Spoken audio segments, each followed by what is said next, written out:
Hello, everyone. Hi, Mitch. Hello, hello. Welcome, everyone, to today's DRL commentary. Yay! It's going to be a really fun one, I think. Rakushain versus Lazy Helios, or Helios. Do you know how that name is meant to be pronounced, Mitch? I feel like it's got to be Helios. I don't know that I've heard it said, but it's got to be Helios. Okay, we'll call him Helios. Anyway, this is going to be a really fantastic game. We got a 6th in qualifiers versus a 10th in qualifiers. That means a lot, I think. It's going to be a good one. Mitch, do you have any opinions as I pull up the qualifier board here? I mean, the main thing is I think they've both been so evenly matched throughout this entire season. Like, they both had very similar scores on the qualifier. 6th versus 10th is not a big difference. In fact, the total points was 390 to 378, which is a difference of 12 points across 8 matches. That's not a whole lot. That's only a boss and a half per game. And I mean, the main reason for that is mostly just because Lazy Helios just had a bit more deaths, had to drop several low scores, and then had a 64 that also affected their final score. Whereas Rakushain had pretty consistently high scores, but nothing that was ever like super high up there. So it has just been a tale of like they get almost the same scores in the qualifier. They then both won their first round in the winner's side by not dying. They both lost their second round in the qualifiers by dying earlier than their opponent. And so it's just been like completely symmetrical at this point. So I think we're gonna have a really, really good match either way. And it could come down to an early death, or it could come down to just they both make it to the end and we're like 1 or 2 bosses different because they have been so consistent. Yeah, I have. That would be really cool to see a non-death game of just who can get the most bosses the quickest. I think that would be a really fun, kind of more of a race vibe, than like this guy died and now we're like now we're waiting for him to die and this is I imagine that we will probably be seeing that. These two players seem pretty consistent.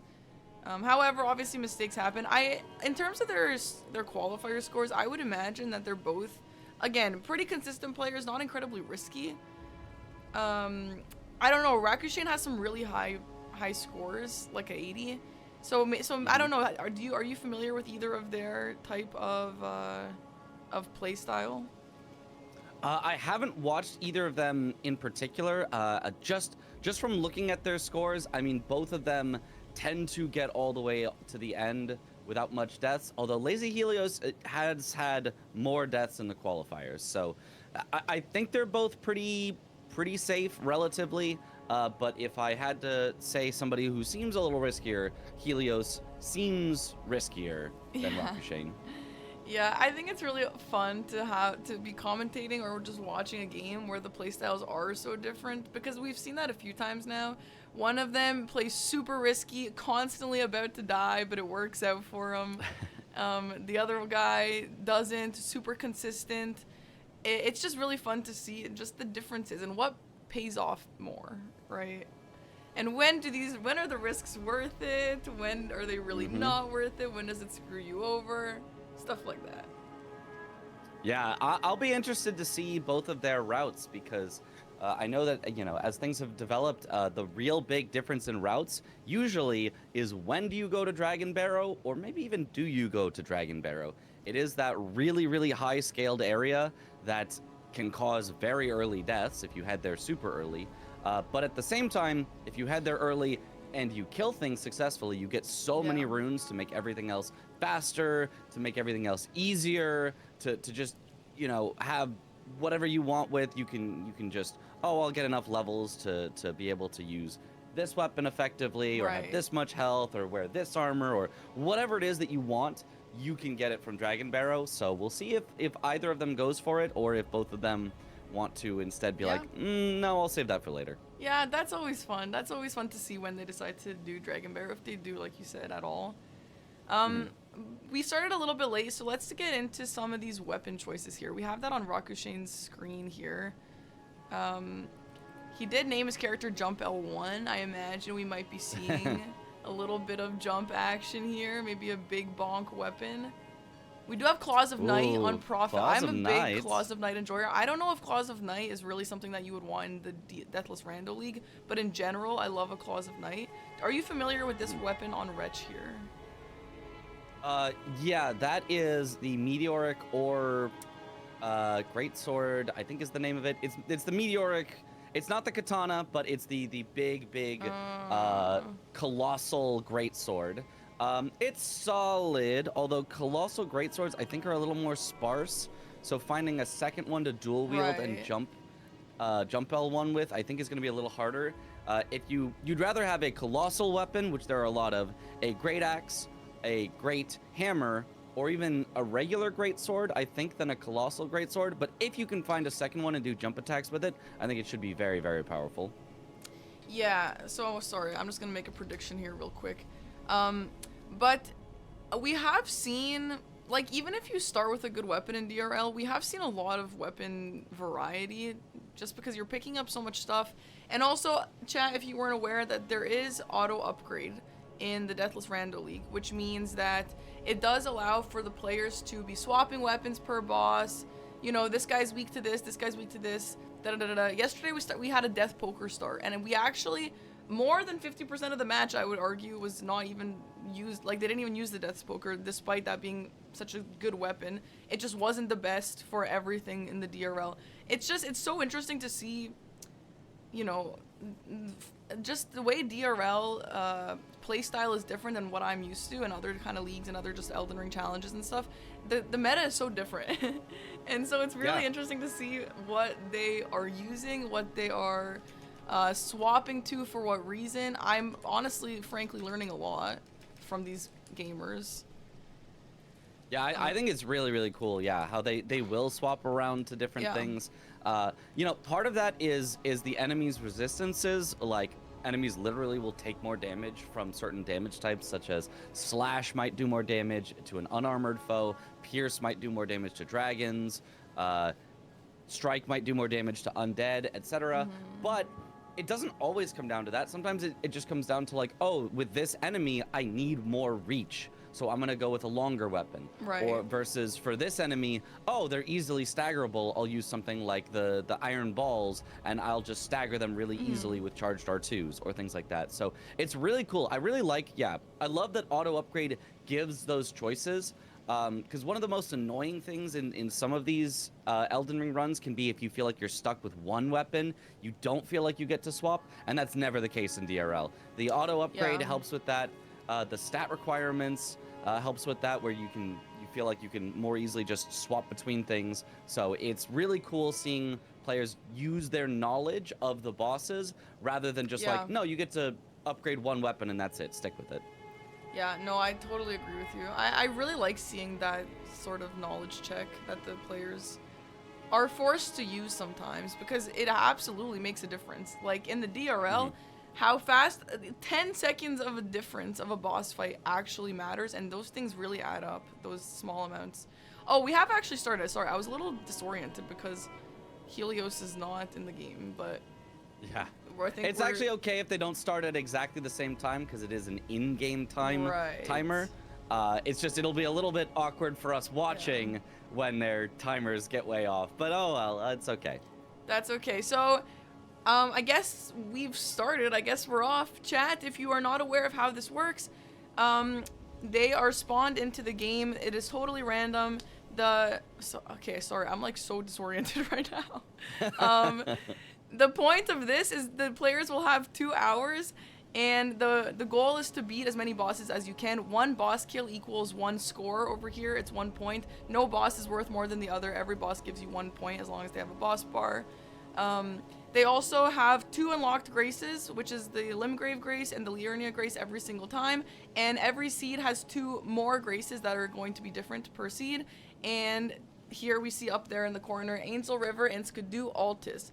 So those can actually really change how a match looks, because, you know, if you have one in the DLC, for example, Skidoo Altis, it's not that convenient because it's really high skilled bosses. You have the chance of dying.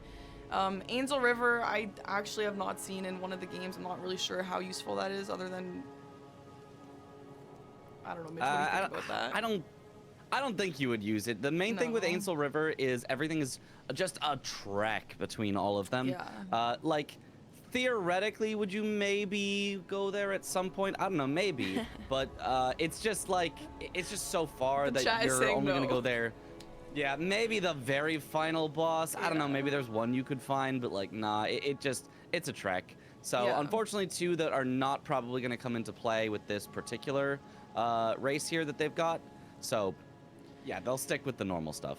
Yeah, so you might be asking, oh, then what would be a good grace? Well, one in regular Altis, for example. You always want to have Altis access in the Deathless Randomizer League because of all the boss options you have there. And so if they don't have Altis access, the next thing they're going to do is look for the Deathless halves, which you see in the key items here. That will help us keep track of what they've picked up. It is random. The pickups are random. So they do want to get both Deathless halves. If they don't, then they're going to want to go through the precipice or something like that, which is kind of a nuisance due to it's long, random enemies is dangerous, gravity is dangerous, just a whole bunch of reasons why that's not really preferred. And so yeah, graces that we've unlocked, to summarize, not that useful here. Something else you guys should know is they are spawned in with a little care package. We've already seen them do the shopping, which they've just sold a bunch of stuff, but typically it's going to be some armor sets, some talismans, no weapons, but you get staves and seals, no like melee weapons. And typically what you'll see players do is sell the stuff that they don't want for money, and then you're going to use the seal or the staff to upgrade because they are the lowest weight, they are the cheapest to upgrade. And then because we have auto upgrade, they're going to drop their preferred melee weapon and then pick it up again, and it will be upgraded. So just to summarize what we just saw, just because we did have a little bit of a weird start there, just to keep you guys up to date. Also, I did see someone ask what happens if you die. To make the league entertaining and fun to watch and let the players keep playing for the whole 2 hours, instead of the game just being over if you die, what happens is the score at your time of death will be locked. So if you die after killing 10 bosses, your score will be locked at 10. The only way for that to be unlocked is if your opponent also dies the same amount of times as you. So if you die once, you need your opponent to also die once. If you die twice, they also need to die twice for you to be back in the game. So that being said, if you do die, you want to keep playing, you want to keep fighting bosses as quick as you can, because you don't know. The players don't know if their opponent has died. They don't know what their opponent is doing. So you just got to keep on keeping on. Have I missed anything, Mitch? I think you pretty much got it, yeah. Okay. And then if you have multiple deaths, like each one is like a separate lock at separate scores. So basically, every time you die, it's either a lock on you or it's a key for your opponent if they have a lock on them. So you want to keep your opponent with more locks on them by having your opponent die more times. You don't want to give them the keys to unlock it, and you don't want to lock yourself. So that is kind of the idea. The prediction is looking pretty 50-50. That's super interesting. This is going to be really fun. So, Mitch, what do we want to be seeing today? Do you wish a cursed game upon these players, or are you going to have peace today? I think we can have a peaceful day. At least not like too cursed. I don't want to see. Last time we commentated together, there was a fall death at 0. Ooh, that was too much. That was too much for me. Maybe we can hold back on that. A death, late-ish in could still keep things interesting, but I don't want to see one at 0 this time. That was too much for me. None at 0. Yesterday, so I have commentated like 10 games at this point, and I've also watched a couple others, of course. And I've actually never seen a aging untouchable before yesterday. And yesterday we actually saw 2 aging untouchables, one of which did kill one of our players, and it was incredibly cursed. So I'm not gonna lie, hey players, if you're watching, I apologize, but I kind of like seeing the aging untouchables just because it's interesting seeing them deal with them. You know what I mean? So yeah, we already have our first fight here on the board here for Lazy Helios, who has gone right in for this Falling Star Beast, but is missing somewhat. Oh, nice. There we go. There's a big hit. That's a nice damage. Yeah, this is not bad for starting off the game. This is definitely reasonable. It is pretty slow, and honestly, the poke attacks are missing somewhat on the Falling Star Beast. But okay, there you go. Nice stagger. That's some great damage on his head there. You Yeah, know, should have it down in just a bit more. Yeah, super nice, super quick. Should get some decent money from this that he'll use for leveling a weapon or just leveling up himself. You want to be really strong in the DRL. You want to have some good health bar, just because you want to be trading a lot so you can be quick. So we'll be seeing a lot of that. Yeah, for sure. That has definitely become the thing to do. Weirdly enough, in the Deathless Randomizer League, it involves more trading hits and taking damage than almost any other format I've seen. Oh my goodness, Bloodhound Knight Darrell has just followed into Kale. That was an interesting one. Rakushain's just got to get out of there. Yeah, I was like, why is Rakushain attacking Kale? It was Darrell. Yeah. That was almost a little scary. His axe is at +2, his Axe of Godfrey, so I just want to keep an eye out of what levels they're at. A +2 Somber looks like. I haven't seen what Helios is at yet. Probably something similar. That Helios really is a little higher than that. I think like a 4 or 5, I think, at the moment. Okay. And here he is now fighting that Bloodhound Knight. Ooh, getting hit a little though, and some misses. This Meteoric Ore Grape Sword. Ooh, he's got to be careful. Low health. Okay, finishes him off. It's hard to greed against this boss, not because he's like a terrifying boss, but like the way he just jumps around and stuff. It's predictable, but I don't know. It's just you can't just stand there and attack him, you know? Yeah, for sure. It is definitely. I mean, like, sometimes you can, because sometimes he flinches with big weapons like that, but then he just doesn't always flinch, so it's like, it's just always risky to send it. Yeah. So what we're seeing here is a typical route in the DRL, so they'll typically head to, we've already seen some Milennia, some Limgrave, some of the stuff along the beach here, checking the shops around, and this is pretty classic. They're not exactly on the same route, but something like this, these early bosses, is pretty typical to see in the DRL. Later, it might be fun to see if they end up diverging. Someone goes to Dragon Barrow, someone goes... Hell, go to Ansel River, maybe. Okay, maybe don't do that. Maybe go somewhere that is not Ansel River, but... We'll see. Yeah, totally. If we see them diverge, it'll be interesting to see when they diverge, how they diverge, and if somebody's route ends up a lot better. Sometimes you don't even know which route is going to be better. It's not like, oh, there's just this better route, but people don't do it. It's like, well, wherever you go, if you happen to get, let's say, a Remembrance, which is worth a ton of runes, nice, then that's going to be a lot better for you than if somebody else goes another way, and then what drops is, you know, some, like, cracked pots or something, and you're like, okay, well, I don't need those. So it is just going to come down to the randomness. There is no set in stone definite best route. There is just, you know, a lot of routes that have a good chance of being pretty good, and we'll see what they go for. We already all have a lead for Lazy Helios with a score of 3-1, and I feel like he maybe is even slightly more set up on his weapon already. Like, I feel like this is a nice start for Helios and a little bit of a slow start for Rakushain. Tibia Mariner spawned outside of the walls. He can maybe still hit him. Oh, a little bit, but kind of. He will be teleporting. He doesn't have enough mana. Right? Yeah, I wonder if this is gonna happen to Rakushain as well. It does. Yeah, They're both getting it. Oh, that's so cursed. Oh god. That is very cursed. Okay, they're both still able to hit it though. Helios almost has it down. Okay, there we go. Nice job, just sticking with it. Oh, and Rakushain honestly had almost no problem. Okay, nice. Slam, there it is. Okay. A chatter did mention that Rakushain dropped his sword and forgot to pick it up and lost it. I was wondering why he switched over to the axe. I guess that's why. I might like the axe better as a personal pick, but I mean, it's doing well. You do want to have more options and not less. Yeah. Interesting. I mean, I can't really blame him. There's a lot going on in these, but yeah. Yeah. It's kind of crazy. If he finds a second axe at some point to pair with it, I don't think he will mind losing the greatsword whatsoever. Right, and again, I mean, they switch weapons all the time. It's not like that the meteoric sword was like, you know, the best thing of all time. I think, like, it's gonna be fine, you know? Yeah. It will totally be fine. They are grabbing some things as they go along the way places. This is, of course, still a randomizer, so grabbing random items can always find you something cool. It can find you, you know, an armor piece that's really good, like Rakshasas that gives you extra damage. It can find you money. It could find you upgrade stones, although you don't really need those because you could buy them, but hey, at least it'd save you money, things like that. So they do like to go and pick up items here. Even in such a rushy format as this, like, there's just always chances that you're gonna find something real good.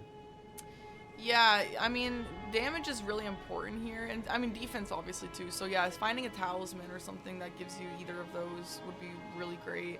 Or like if you got a jumping build going on, getting the bird armor to give you jumping, higher jump damage. We do have Rakshasa here, who's known to be a little bit of a menace. A little bit. DLC NPCs can be tough, but luckily the scaling here is quite low. But the weed cutter almost got it with the bleed loss. Got to be so careful. Down to 3 heals at this point. Gets tagged again. Not what you want to see. Okay. Ooh, tagged once again. Oh my god, Rakushain has to be The weed cutter, is it careful. gonna combo? Oh, Okay, God, didn't quite combo. degrees. Oh Resting, my god. that's a smart choice. That's a smart choice. Just reset the interaction. Is he just out of there? A big miss from Helios. Okay. Okay, Helios is doing a little bit better here. Yeah, nice jumping over the weed cutter. The jumps I are really nice like there. that. Yeah, that's super nice. Oh, okay. I think... Oh, gets tagged by the weed cutter again, though. You can't just stagger through that. The hyper armor on Rakshasa is big, and Rakshasa does get a chance to heal. Rakushain doesn't even go back for it just yet. Oh my Helios god. committing, though. Oh! God. What a tagged nuisance again. of a fight. Oh, weed cutter again. Oh big my lead god! loss. Oh my Oh god, my down god. to 1 health. Has to run Helios, away. please. Okay, just get on Torrent, run away, heal. Very smart, very smart. That was so close to an early death here. Oh I my just said I don't want an gosh. early death. Rakshasa Okay. is relentless. And there's the backstab. Okay, backstab. Oh my god. Okay. Oh my. Has Rakushain just decided to leave Rakshasa for now? I suppose so. I think so. Might just come back when they're way stronger. And I think that's a completely fair thing. It's right next to a Grace. It's not like you got to go far to get back to Rakshasa. And it's not like that's going to be, oh, this is going to determine the game, the runes from that or anything. It is not a high rune giving boss location. So I like this decision. If you can skip a boss that's going to be really annoying, you might as well. Yeah. Helios having some trouble with the Knight's Cav. Oh my god. The Night Cav does this. It's honestly so annoying. The boss is like so easy, but he just runs around like that sometimes. Like, what are you supposed to do? Yeah. Especially on that place there, that like pillar that things can fall off of is just always a menace. Anytime that you've got anything that could fall off, somehow they always find a way to just go right off the edge, and then you have to chase them. Oh, we have an iron ball from the shop here that Rakushain did buy. I like an iron ball, especially if you can get, you know, frost or something. That's nice. I don't know if we do see these kind of small fist weapons. I think range is usually preferred in the DRL, but we'll see if they end up using it at all. Yeah, I mean, I think that it can be a really, really fast weapon, so I think it would be a preferred pick of me, but it's not the safest weapon because of that small range. A lot of times, the strategies in general is to kind of know the enemy's stagger and know, if I send this attack right now, I will stagger the enemy, I will kill them, and I will live. But with iron balls, there's always just a chance it's like, oh, this attack would have staggered the enemy, but I missed. So now all of a sudden, instead of killing the enemy, you take the hit, and that can be dangerous. So we'll see if they both actually swap to it, or if they're only picking this up as a like, okay, I'm only gonna use this on, you know, this boss that it's really good against or something, or if they switch to it as a main. We do get the Hugaka, which I have seen the DRL before. I don't think. From what I've seen, the players don't go crazy over the Hugaka in this as they would in like Elden Ring Bingo, for example.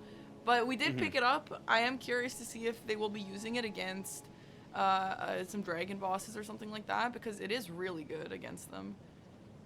Yeah, Maybe we'll see it does that extra damage to dragons, and especially the weapon art, the Ash of War, I think does even more extra damage to dragons. So it's really solid if they happen to find a bunch of dragons.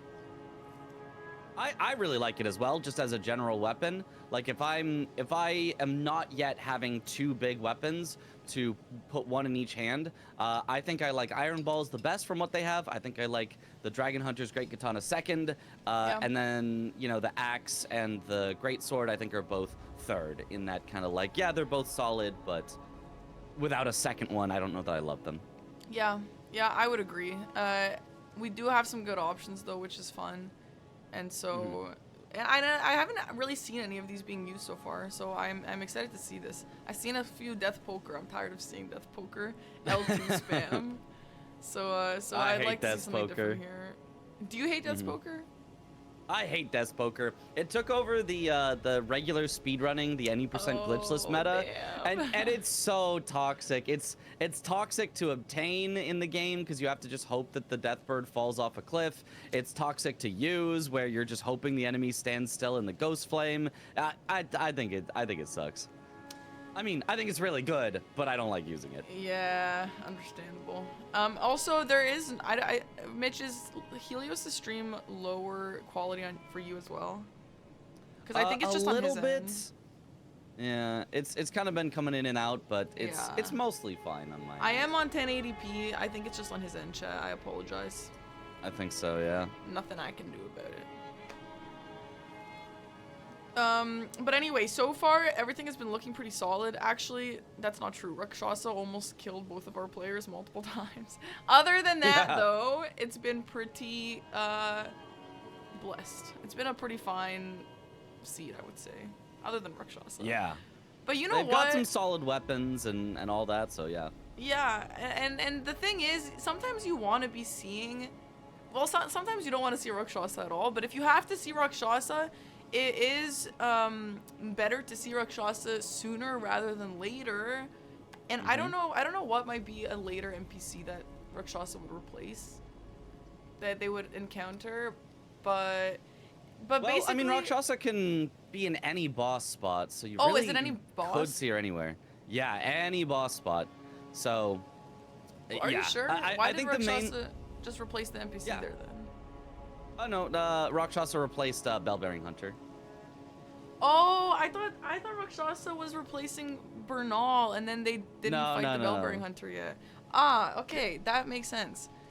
So yeah, you do want to see them sooner because then they're gonna be scaled lower, and if they were scaled, Altis or later, then it would be so much scarier. Oh, both of them 100% would have died if they had those same fights with Rakshasa later. The only reason they lived was because Rakshasa was doing very little damage. So it was a little very bit of a lucky they blessing. found her early. Yeah, for sure.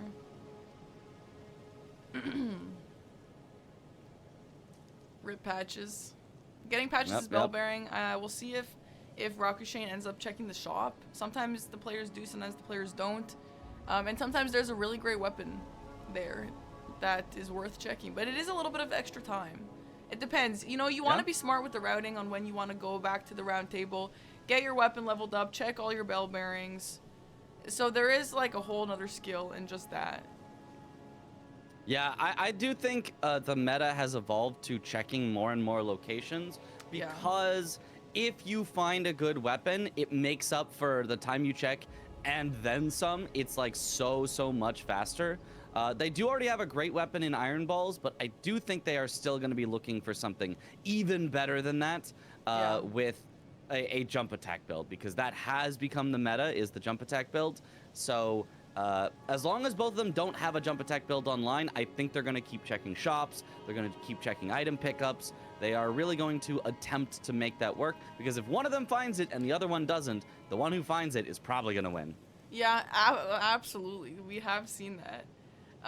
We did see a massive dragon there that Helios kept looking back to make sure he's not gonna get him. I didn't see exactly who it was. It looked like maybe a Cenisax or something like that.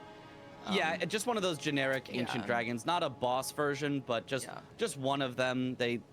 I don't even know where all they usually appear in the game, but I know there's at least the ones in like Farum Azula. That's right. Yeah. Okay, so we Tibia got a Mariner little should bit. go down quick.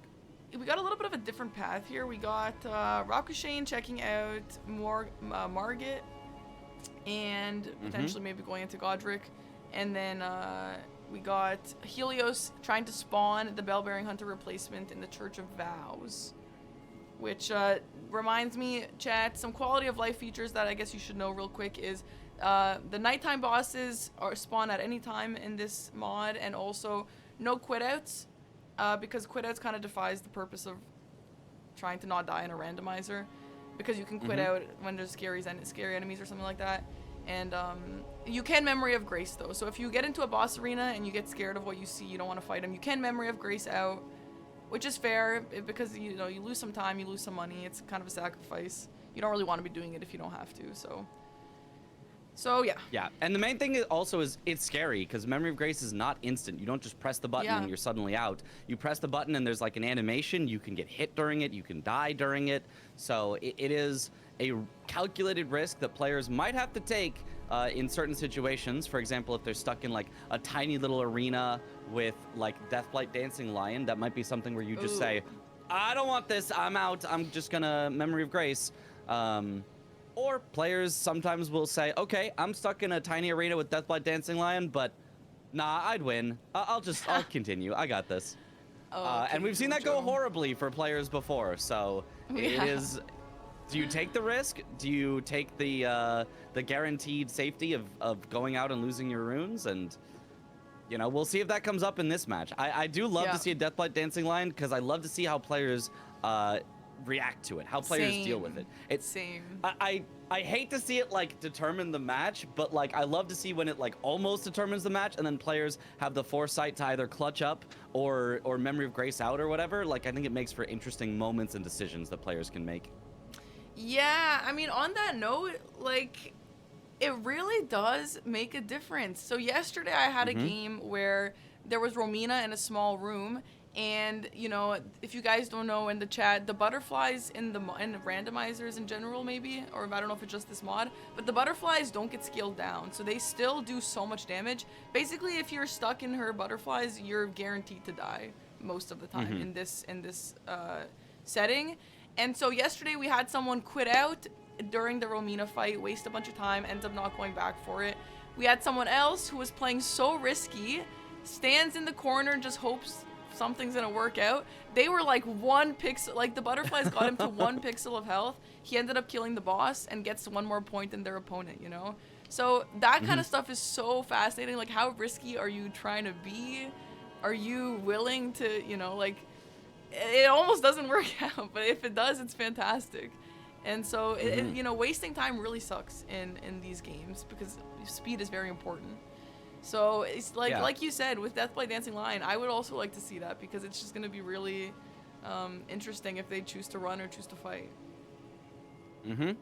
Yeah, definitely. And I think, yeah, those moments are what determine the matches, basically, right? A lot of the match is a little bit of going through the motions. You can gain a couple seconds on this fight, a couple seconds on that boss fight, lose a couple seconds on this one. But those big moments are where we're going to really see players either rise to the occasion or basically get eliminated with a death. So, yeah, we'll see how it goes. Right. It's also interesting to see if a player does die. Like I said, Chad, they do stay in the game, but the only way that they could keep in the game is if their opponent also dies. So it is kind of interesting to see the way the players' playstyle changes if they do have a death. Sometimes they just start to play way riskier, like, I don't care, I gotta make up for some lost time and just hope my opponent also died. Let's just do anything. But sometimes they play a little bit safer because they don't want to die twice, because if they die twice, it's harder to get back in the game. So I really like to see that as well. I know there's a lot of mental involved in that, a lot of kind of anxiety a little bit. But I think it's a lot of fun. It's really fascinating. Nice one cycle here from Rakushain on the Renala. She can be a slow one if you have to do a 2 cycle or a 3 cycle, could lose a lot of time. But the iron balls are going great. It looks like he's gonna stick with them. We were wondering if he'd worry about the range there, but looks like no problem on the range. Is just sticking to them, at least for most of the fights so far. Yeah, I really feel like this is gonna be one of those things where it's just gonna be like we're gonna be swapping a lot. I do love a fist weapon. Chat, it is some of my favorite. However, I really think in the DRL when you have like an Erdtree avatar and you're trying to be quick, but the reach isn't long enough. It's so irritating. Or like a dragon. I mean, I guess you can hit his feet with this, which is fine. You get a stagger, but I don't know. I don't think the Iron Balls is going to be the best in this specific format. Though I do love a Iron Ball weapon. I do love a fist weapon. I am curious to see if Rakushain will disagree with me here. I'm not a DRL player, so I guess I don't exactly know what that would be like. But just based on what I've seen, I do think range really matters a lot. Because like you said earlier, it's just easier to be risky when you have more range and not die from it, obviously. Yeah, I mean, I totally agree. And we'll see if the players agree. I do still think both of them are probably trying to find that jump attack build because we have seen it be so effective.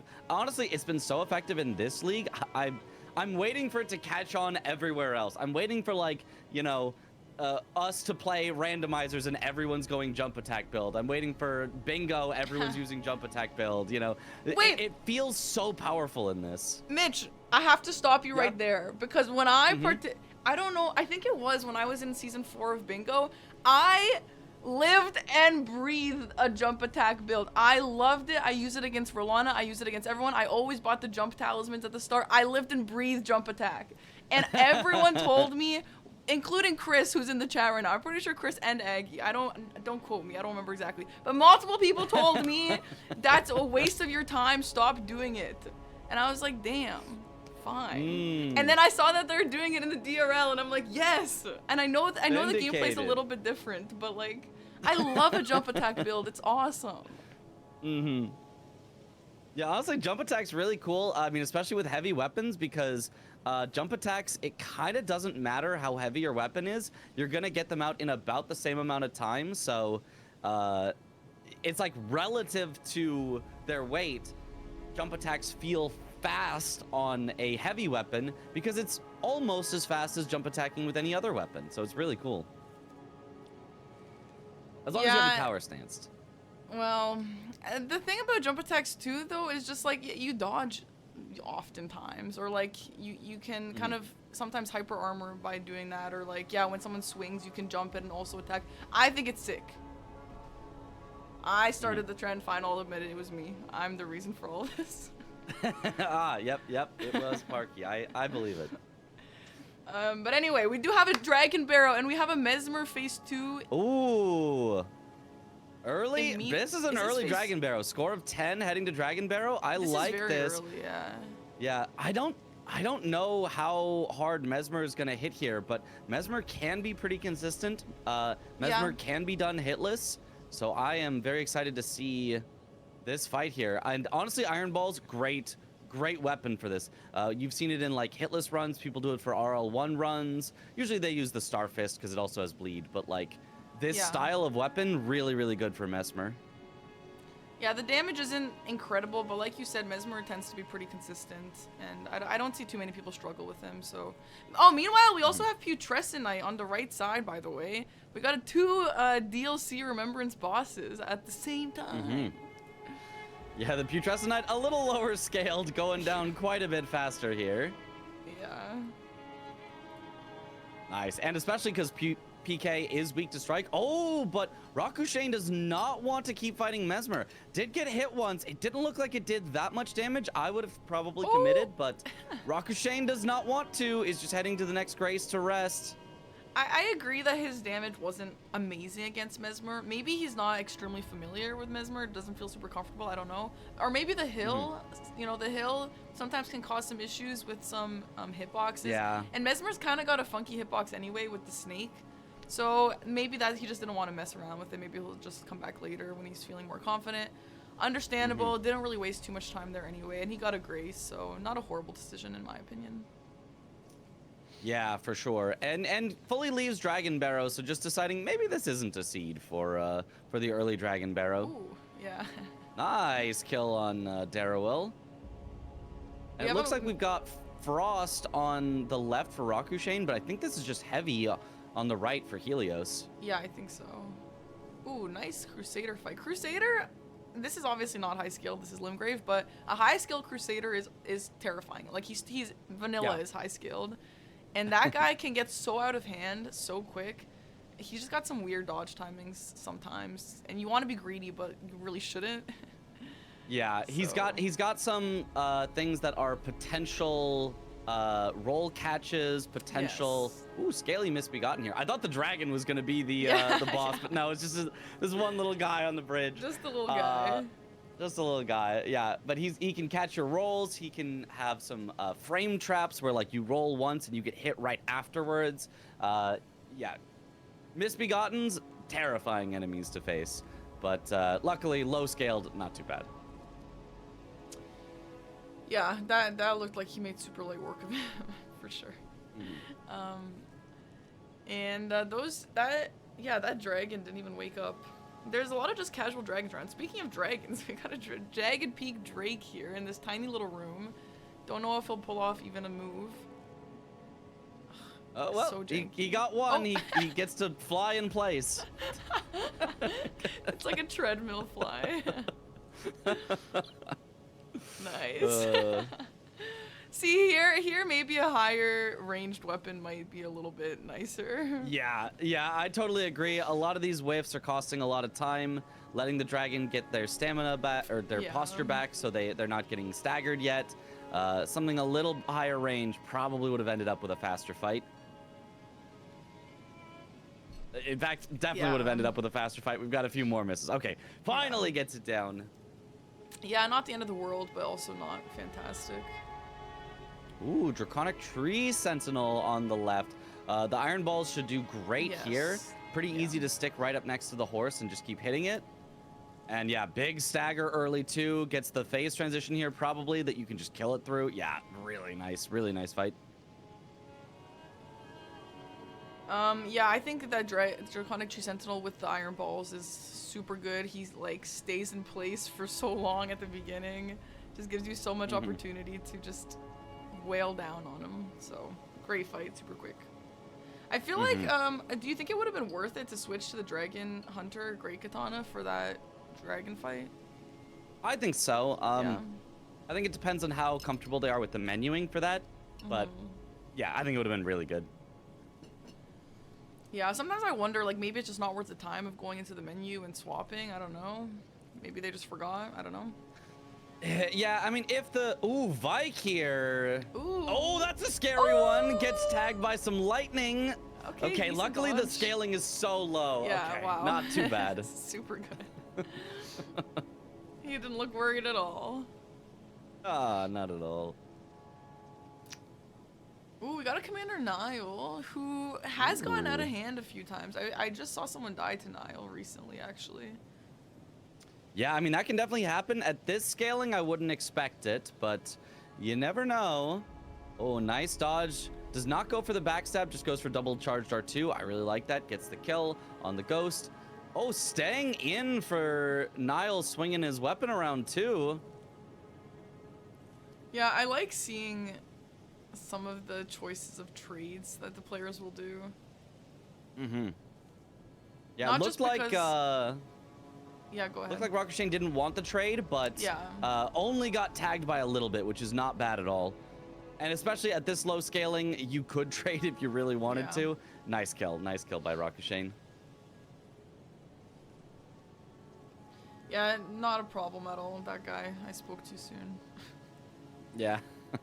High scaled, big problem. Yeah, Low scaled, Anything with like mobs or like stuff that happens around the boss is like not the vibe. It's spooky. Yeah. Yeah, honestly, there's not too many of those to worry about. I feel like in the DRL, but when they appear, they can be bad. Oh, here's Romina. You mentioned the butterflies. Nice big arena, though. We'll see if Rakushain just like runs far away. Yeah, I wouldn't be too concerned. And also, a weapon like this against Romina is fantastic. She staggers so quickly. Meanwhile, we have a Horaloo. Didn't even get to pull off his phase transition. Super quick and easy fight. Nice work. Yeah, and there. Good decision by Romina, Rakushain. yeah. Just run. Yep. If you're out of range of the butterflies, no chance you can just randomly die to them. So that is a perfect decision and should finish off Romina in just a few more hits because this is still relatively low scaling for Kaled. Oh, Frost proc too. Very nice. Nice. I really like And a that stagger. little Strav, Romina. Everyone does this. Every like skilled player does this. But you just stand kind of near her, and then she swings the tails around, and it just goes right through you. It's a fantastic way to dodge. Yeah, it's really funny because it's like, no, those tails are definitely going right through you. You should get hit, but there's just no hitbox there. They just did not program a hitbox close to her body, so it's really, really convenient for us. Yeah. They tend to wear their weapons in their left hands because, first of all, if they see a mimic, the mimic will have the weapon in the left hand and won't know how to use it properly. A mimic tier, I mean. And also, I believe, because this allows them to use it on the horse. Mitch, is that accurate? It allows you to more easily switch weapons to it on the horse. So Okay. you want to obviously be two-handing your weapon, which Rakushain was not right there, did a little punch.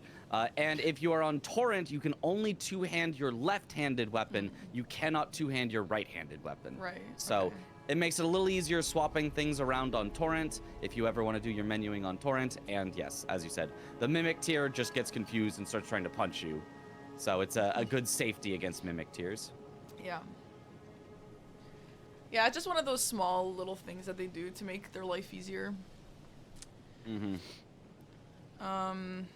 We gotta keep an eye out, by the way, for our key items, which we have found none of. I didn't mention, but we also have the Academy key here, which the players don't really go into the Academy ever, but it does give them faster access to the Bellum Highway and the Deathless Medallion, or sorry, just the Deathless Lift. And it just makes their trip a little quicker. So you want to be seeing that, but if you don't, it's not really the end of the world. The biggest priority is the Deathless Medallion halves. Yeah, they'll kill pretty much everything that's reasonable before Deathless, just in case they happen to get the Deathless halves. But at some point, they're going to need to go into the Altus Plateau regardless, because it's just so many bosses there. I don't know that you could ever get a good score without eventually going to the Altus Plateau. Yep, super nice fights from all our players. We got some balls, we got some blue reddas. Nothing too scary so far. Oh, falling star Ooh, piece. little scary though. This particular position in Kaled, despite not like being in Dragon Barrow, can have a higher scaling than other locations. So the Falling Star Beast is going to take a bit longer and do a bit more damage. Ooh, great head attack there. Nice. I did learn recently, I don't know if you taught this to me or if Dom taught this to me, but that the Falling Star Beast doesn't take extra damage to a strike weapon, which I was under the impression that he did. But no, he doesn't. It's just all the same. Yeah, it's all the same. You can even use Slash, which seems like, why would you slash a rock? That doesn't seem like it would work at all. But no, it works just fine. I was going to comment on the Deathray Bird, but it happened so fast that I couldn't even get a Pure word Blood out. Knight's Medal. That's maybe interesting. You could go to Moog if you really wanted to. Maybe you don't because it's high scaled and it is a dangerous walking section, but you could. Maybe they want if they want to later. Maybe want to. Maybe they can. Maybe.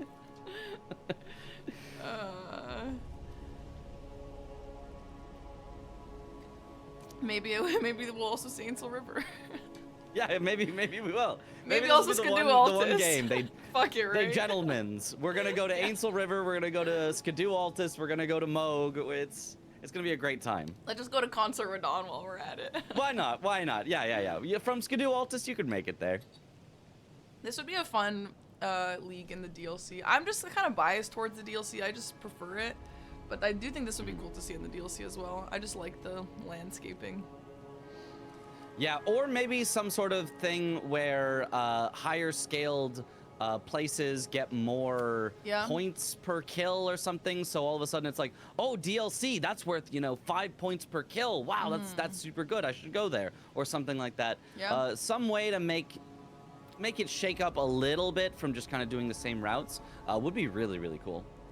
We did grab the Deathless Medallion right half there on the Vanilla Academy key drop, which I've actually seen that multiple times. I don't know if it's more likely to be there as opposed to like on a boss or something, or maybe that's just a coincidence. But I do see it there often, and people say, oh, well, not everyone checks that spot, so maybe the other guy's not going to check that. But I feel like they always check it. Why would you not check that? They should know to check it, that it can be on that key item location. I mean, the main thing is most of the time you're just thinking about bosses. You're like, what's the next boss? What's the next boss?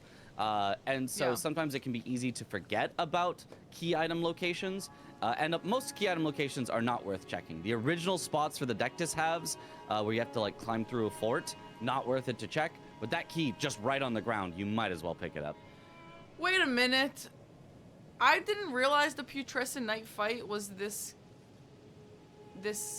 tunnel, which is right by the Academy key, and Helios actually did Putrescent Knight, so he did already walk by the Academy key, did he not? I mean, sorry, wait, vice versa. Wait, am I thinking the wrong thing? Yeah. It's Helios that just grabbed the key and is now in that spot and fighting Lanciax. Rakushain was somewhere else. I don't remember exactly where. Oh, nice headshot on Lanciax. Super nice fight. Sorry, Chad, I got distracted. Clean. No, I heard Egg. I think Eggy's watching the game, and I started hearing myself on the TV, and I got distracted there. Sorry, guys. Sorry, my mistake. That's what my co-commentator's for, all right? Yep. I'm not drunk. Here to correct things. Yep. Correcting the record. Anyway, no, everything's good. We're good.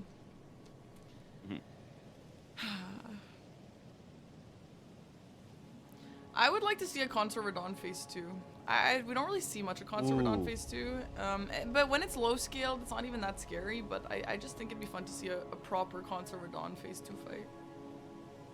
Yeah, I do think that is a fun one. I love fighting it with parries. I don't know if the competitors here, if that is the meta or whatever, but I think a parry consort fight is always so much fun.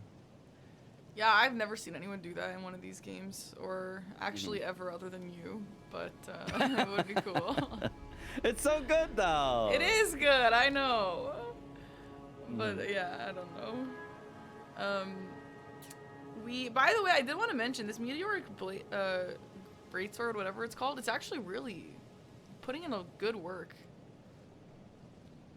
Yeah, it's been solid. It's I think it's doing better than my expectations for it. I expected it to be pretty good, but it's being good enough that Helios has maintained the lead just using it pretty much the whole time. Right, I agree. I think it's been really, really good, and the range is good. The pokes on it is fantastic. I love a long poke weapon. Really good. And yeah, so Rakushain actually lost this weapon, right? I don't know if it really matters. Like, he's got some good stuff going on, but yeah. I wonder how he feels. I wonder if he would have used it if he still had it. Yeah, same. I'm curious. A high-skilled Onze would be really fun. Onze is so scary. A high-skilled Onze is terrifying. If you don't instantly kill him, it's terrifying. So I would like to see a high-skilled Onze too. That would be really cool.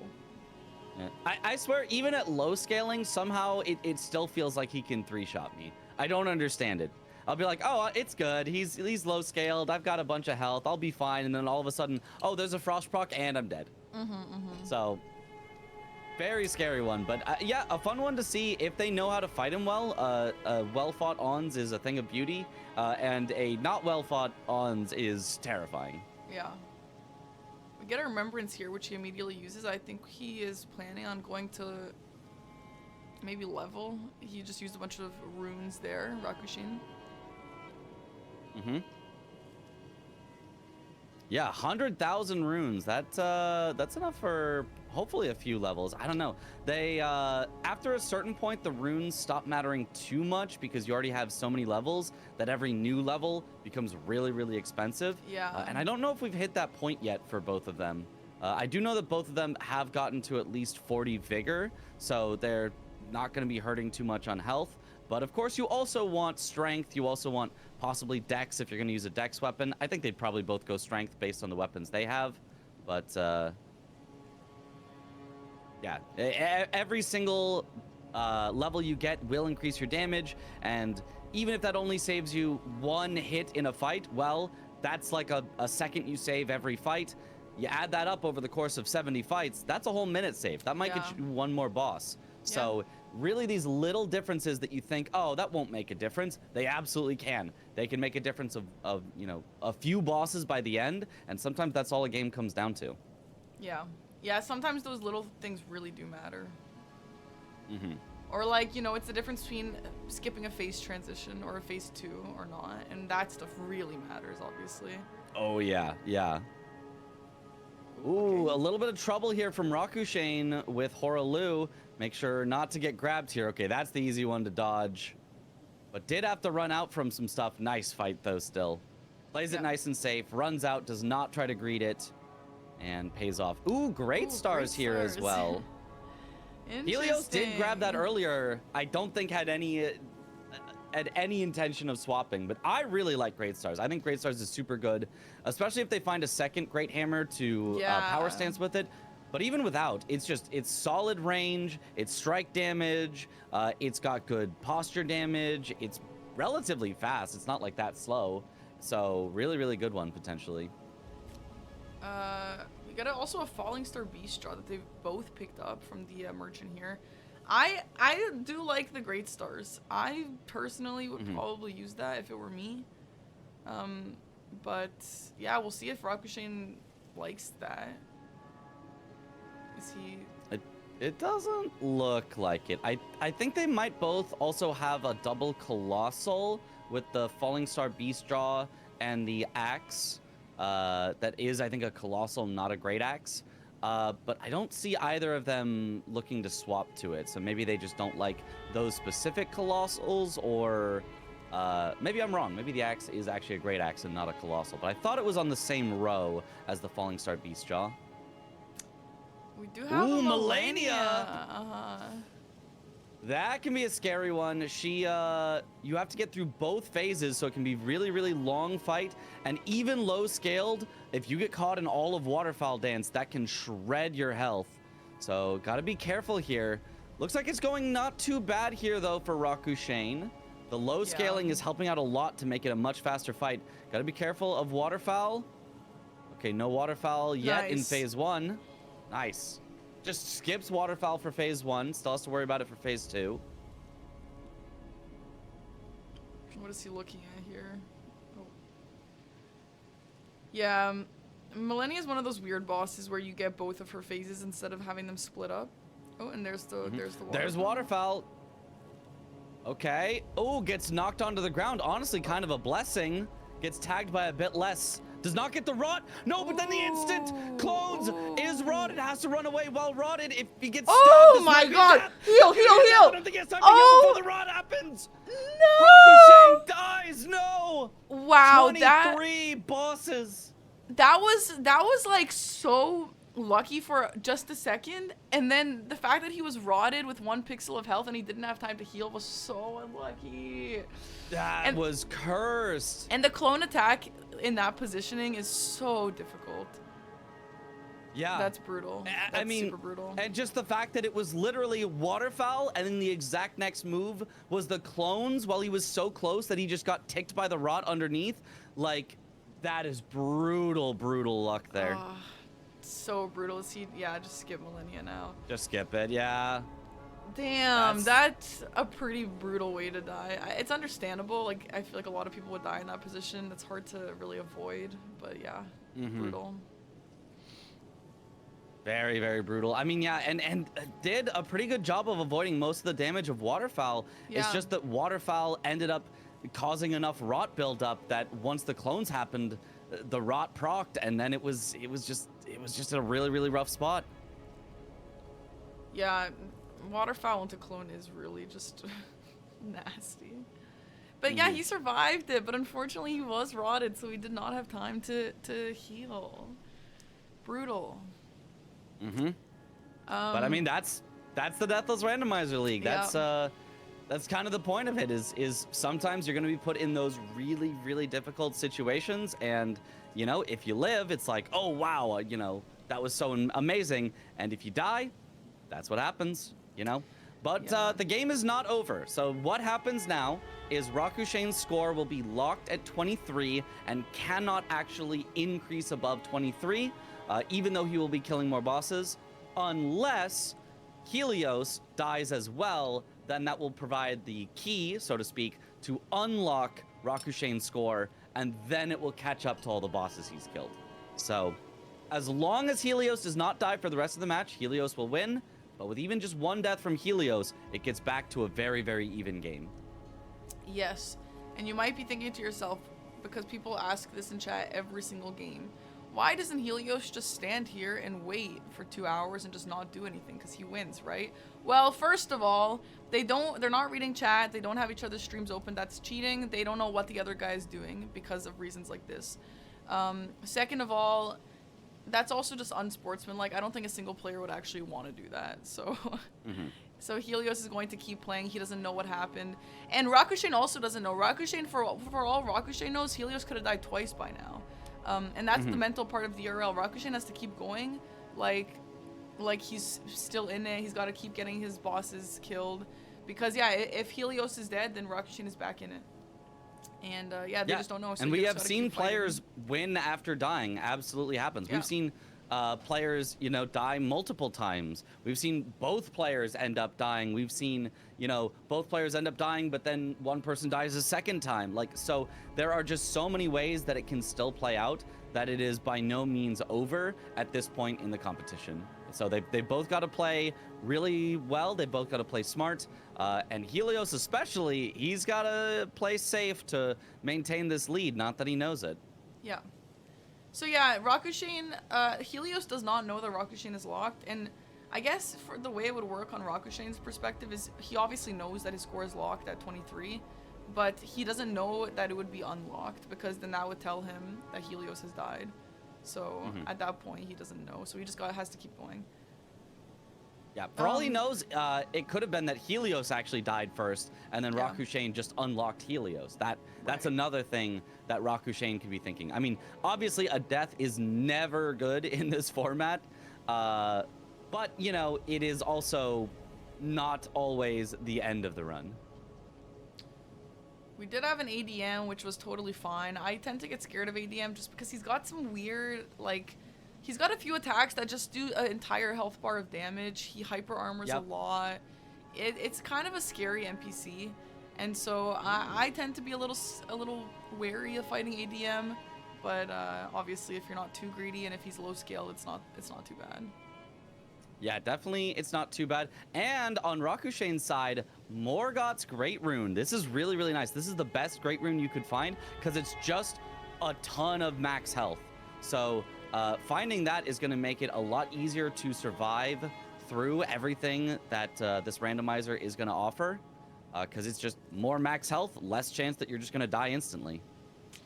And here we have Milennia on Helios' side. Let's see if Milennia gives Helios the similar difficulty that she gave Rakushain. I mean, that luck was very, very unlucky, so I wouldn't expect to see exactly that sequence again, but who knows? And there's tons of other sequences that could happen for Helios that could be really, really scary. Yeah. Okay, there's a waterfowl in phase 1, but he's plenty of space away. He should have no problem dodging this. Nice job. Oof, great dodges there. Nice. Straight into phase 2.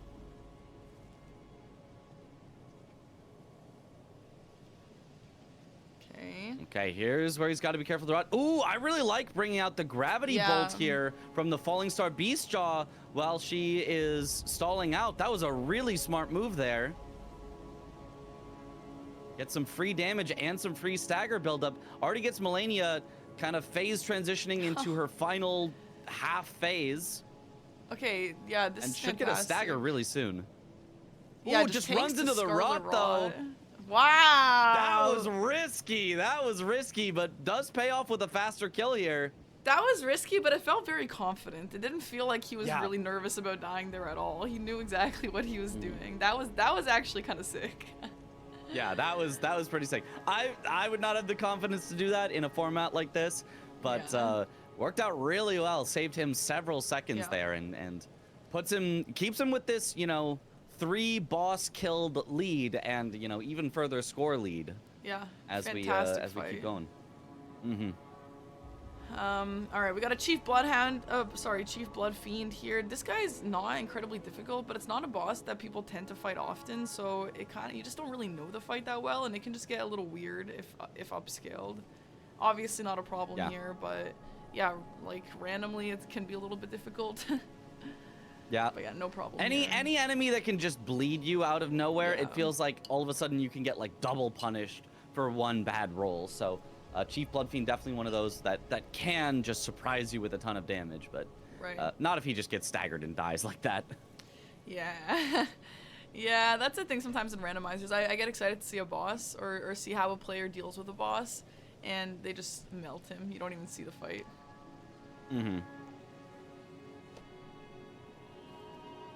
Oh, ADM here for Helios. We'll see if there's a little more trouble. Ooh, almost got tagged by that weapon art. Has to dodge this one as well. Does a nice job avoiding those. Those are ones that can do a ton of damage, even at low scaling. Okay, gets hit a few times by Ancient Dragon Man. Does not interrupt the healing, so a bit of a slower fight. But honestly, at this scaling, it's been totally fine. Yeah, that was great. Oh my gosh. And also finds Morgoth's Great Rune as well now. So we'll see if we've got double Great Rune here to make it easier to survive things.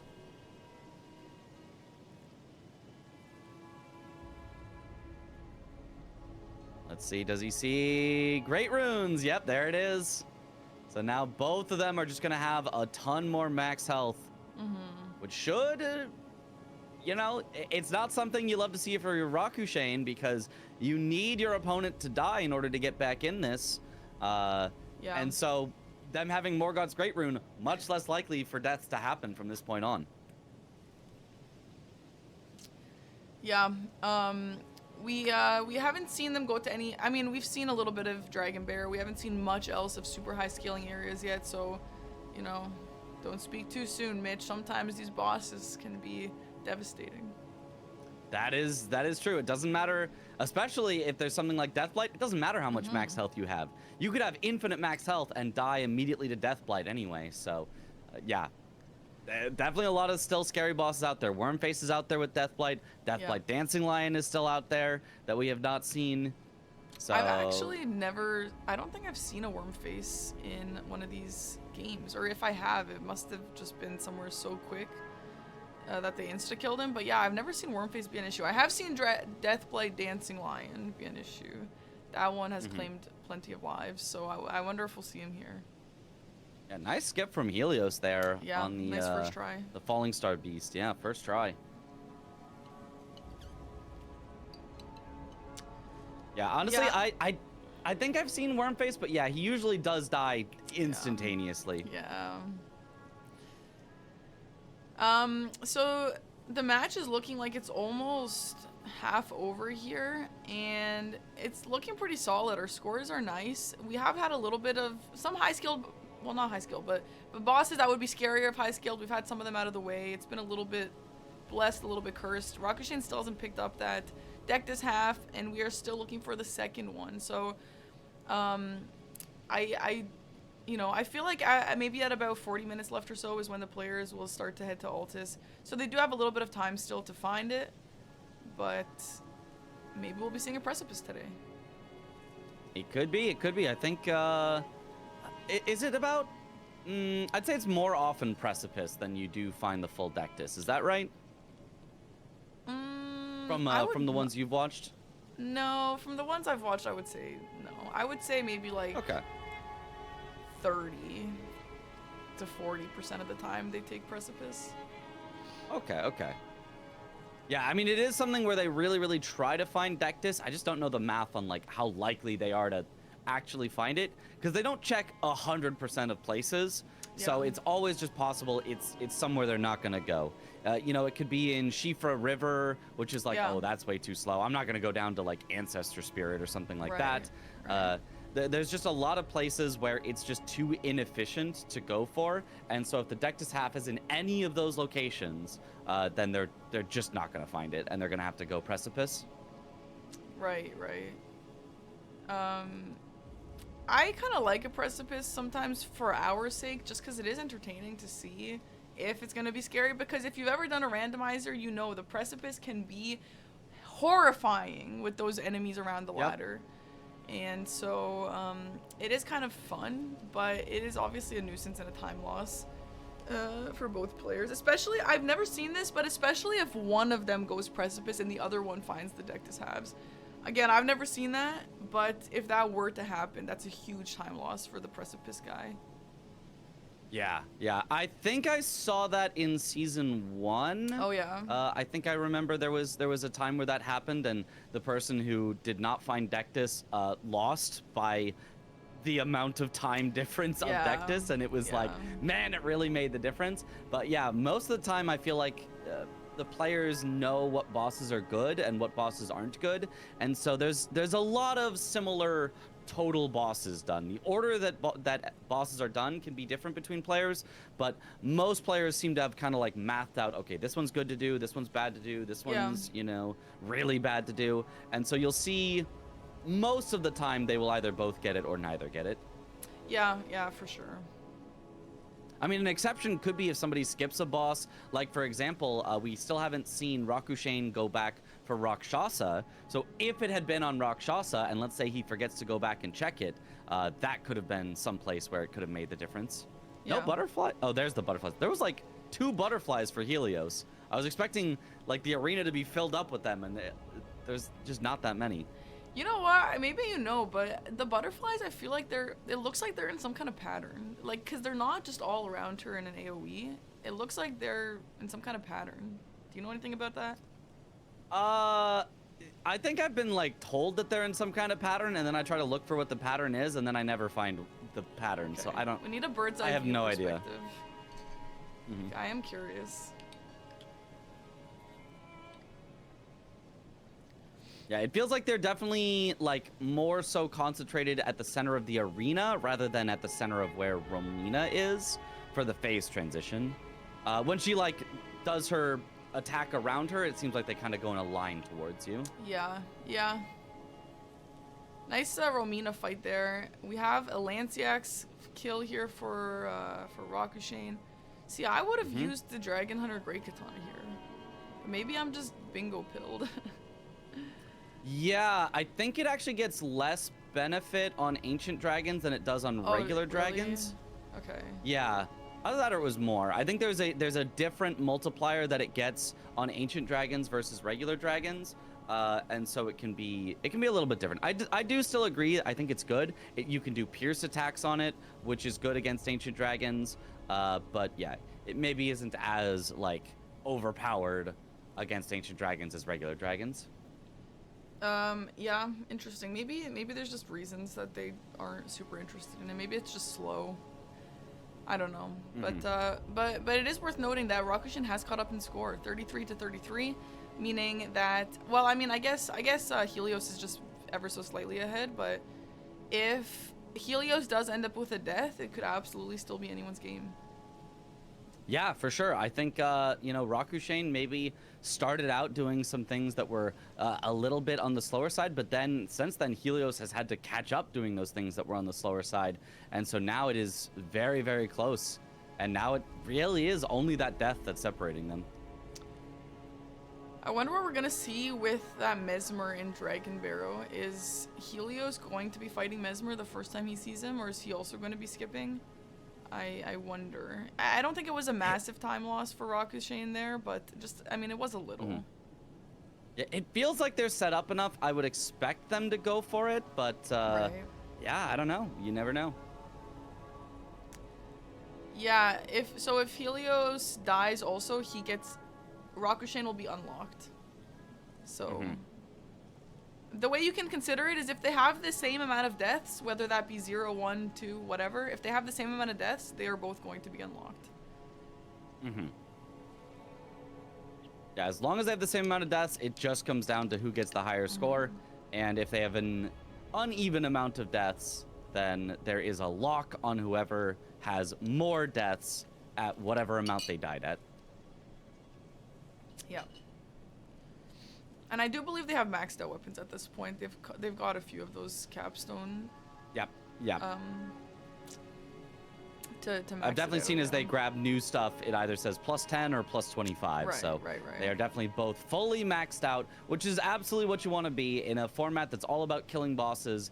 Getting upgraded is so important. You know, sometimes you'll see people skip upgrades or not go all the way to max in different formats like bingo, because they're like, oh, I need to rush this bingo square right now.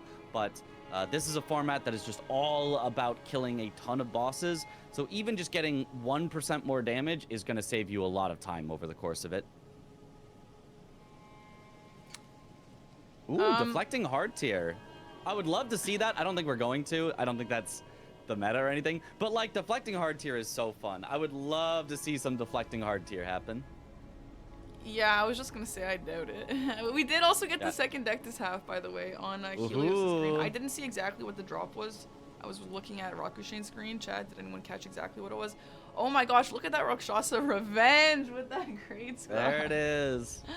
Oh, that's awesome. That's why I love the great stars. That looked so much easier. Yeah, that was awesome. That was so good.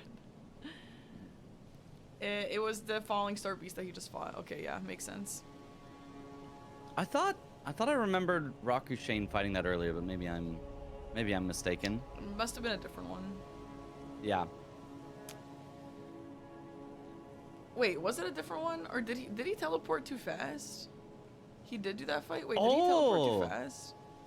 Is he gonna get that if he goes back into Caelid though? He should, but I don't. Maybe that was. I don't expect that's the last one in his route. But if that was the last one in his route, if he teleported out too early and he just never gets that, that would be really, really unfortunate. Oh my god, that would be crazy if that happened. Oh, I guess we'll see. Wow. See. I mean, there is only the one more that you would normally do in that area of Caelid, and it's the one that Helios just did in the catacomb. And if you're porting out, I think it's because you're not doing that catacomb. So it genuinely might turn into he just doesn't have the Deathless half because he ported out too early. God, that would be crazy. Well, we'll wait and see, I guess. But yeah, that's pretty brutal if that's how that goes. Yeah. Oh, nice damage there on the Dragonkin soldier. Yeah. Hit him in the face as he comes down, and that's just a ton of extra damage. I love how much damage some of these bosses take when you hit them in the head. Yeah. It makes it so satisfying when you can take them down that quickly. Yeah. Yeah, get him before they even spawn in.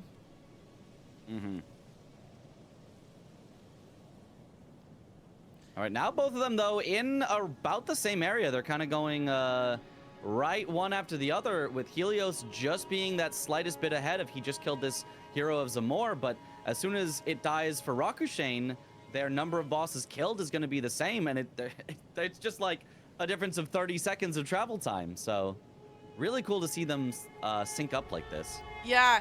The fun thing about the DRLs is they're like different paths, then they come together, and then they different path again come together. And sometimes, again, I have not played DRL. I don't know if the decisions comes down to just, oh, this is just the guy who's next to me. Oh, sorry. Ooh. By the way, we got a Plassie in this tiny little room. Yeah, they're not going to be able to get away if he does the big explosion. Damage is okay. It's not amazing, though, but it's good. It's pretty good. For Plassie, it's pretty good. I mean, yeah, it is, but I don't think it's enough to the Falling Star Beast Jaw. I don't think it's enough to face skip him, is it? No, it's close. It's close. Yeah, I think for Plassie, like one hit away. Damn. Yeah, we'll damage we'll is see good. If Rakushain gets the phase skip. Oh my god, look at that. See, yeah, the phase skip. I like to watch out for the phase skips on Plassie just for reasons like this. Like Plassie in the small room is just such a nuisance, but it is hard to phase skip Plassie. All right, there it is. Yep, nice stagger as well from Rakushain. Gets to hit him in the face as well. Wow. I think this is going to lead to a phase skip. If he does it right. Oh, that was a bit early on taking the riposte. I feel like could have gotten a bit more damage. The Iron Balls is doing good, but now that he's in the air, it's harder to hit. Yeah. Oh, he stays near the ground because there's a ceiling. Ah, still does not get the phase skip. It was still close, though. Close for both of them. It was close. I wonder if he got vacuumed into the riposte there, which does tend to happen with Souls games sometimes. Yeah. It definitely does. The only reason I would say I think it was intentional is because you usually R2 with the Iron Balls. If you're R1ing, it's probably to take the riposte. That would be my only thought. But yeah, I mean, whatever. Both of those kills were really good. Yeah, very similar to each other, and he didn't really get to do anything too crazy, so it's still definitely chill. We do have so many dragons in this seed. Oh my goodness. He's back in Caelid, but I don't think he's close enough. Yeah. Rakushain is in Caelid, but you have to be within range where the boss would have spawned in. So. Oh my gosh, that actually still might miss it. Honestly, in the catacomb, it's possible that the catacomb just like snaking its way under the earth maybe will get close enough that he will still get the Deathless half, but I don't know. I don't know. I think this might be the last chance to possibly get it before he just leaves Caelid forever. Oh my god. Oh, it doesn't even do the catacomb here. It would be funny to see if Rakushain just kind of is vibing and randomly gets to the Deathless medallion half, and he's like, where did this come from? He's heading south here. Wait, this gets way closer. This might do it. This might do it. Rakushain is heading towards some of these tunnels over here.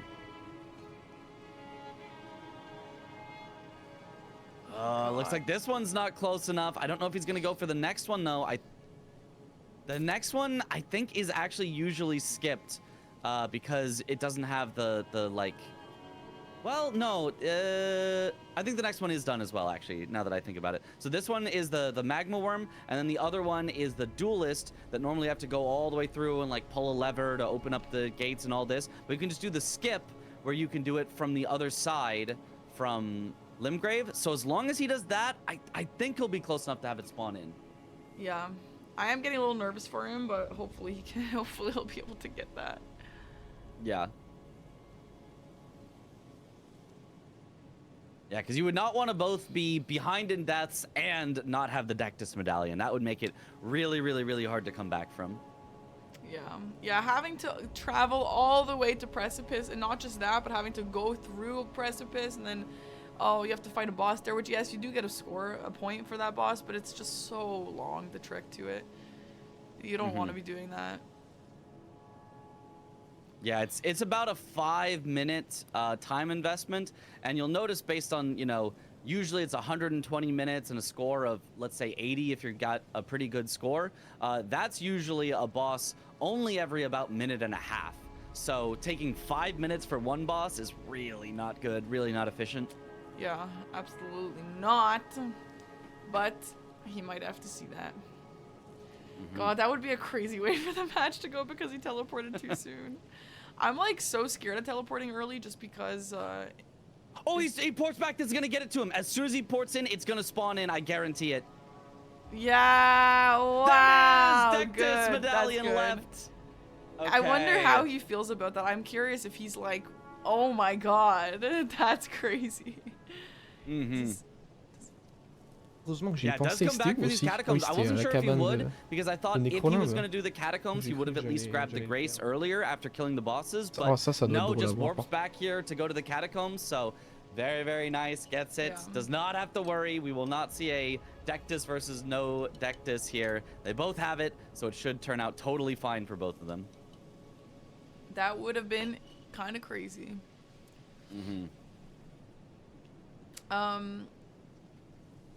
I do want to point out, I said earlier that the predictions were about 50-50, but in the end, both of the players, I don't know if you guys did this on purpose, 337k on Rakushain and 337k on Helios. It's almost exactly 50-50. Yeah, that's crazy. That's super crazy, chat. Nice job. Nice job. And if you predicted for Helios, you're probably feeling pretty good. He's ahead by 1 score currently, as well as 1 death. And if you bet on Rakushain, you know, you're hoping for a little bit of a comeback here. Yeah. You would need a death from Helios, but if Helios dies, that probably also loses him a boss kill, so they would be identical. We do have a oops all dragon seed here.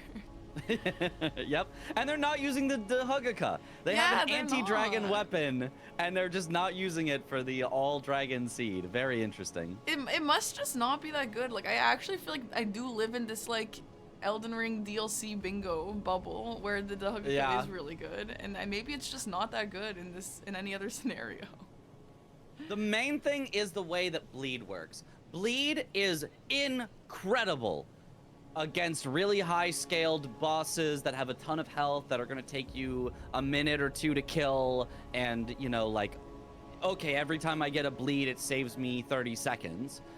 And bleed is meh on a boss that you walk up to and hit 3 times and they die. No, so you're right.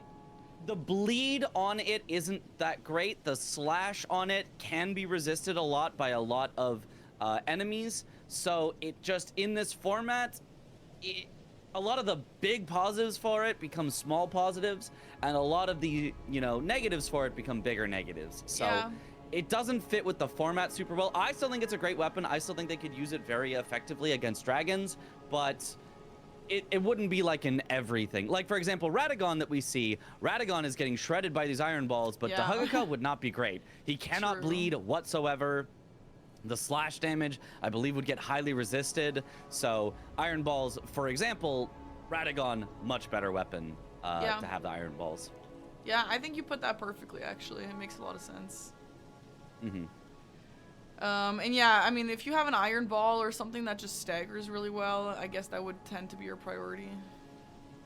Yeah, because usually as soon as you get one stagger, the fight is over. You've already won. You got a stagger, you kill them. That's it. Yeah. I am curious to see when we'll be heading over to Altus. Maybe now for Helios. We still have a little bit of time. They do have some more stuff. A little. Actually, he hasn't killed the boss here yet. He just got the... Ooh, Dancing Lion. I wonder if this is going to be the Deathblight one or if this is the regular one. Is he just leaving? He doesn't even want to find out? No. Okay, no, just repositioning. Maybe he wants to fight him outside of the church. I feel like players will tend to drag a boss out sometimes. Yeah, especially the Dancing Line. If it's the Deathblight Dancing Line and you drag him far enough away, the little frogs that spawn that do the Deathblight won't be nearly as much of a problem. So that's maybe the thought here. Yeah, and the Dancing Line is just getting stuck on all these walls. Ooh, big stagger though. Can we skip the second phase? We might not even get to know if it's Deathblight. Yeah, Charge R2 here I think just kills. Oh, we don't even know. Wow, we don't even know if it was Deathblight. Don't even know. Interesting. Okay.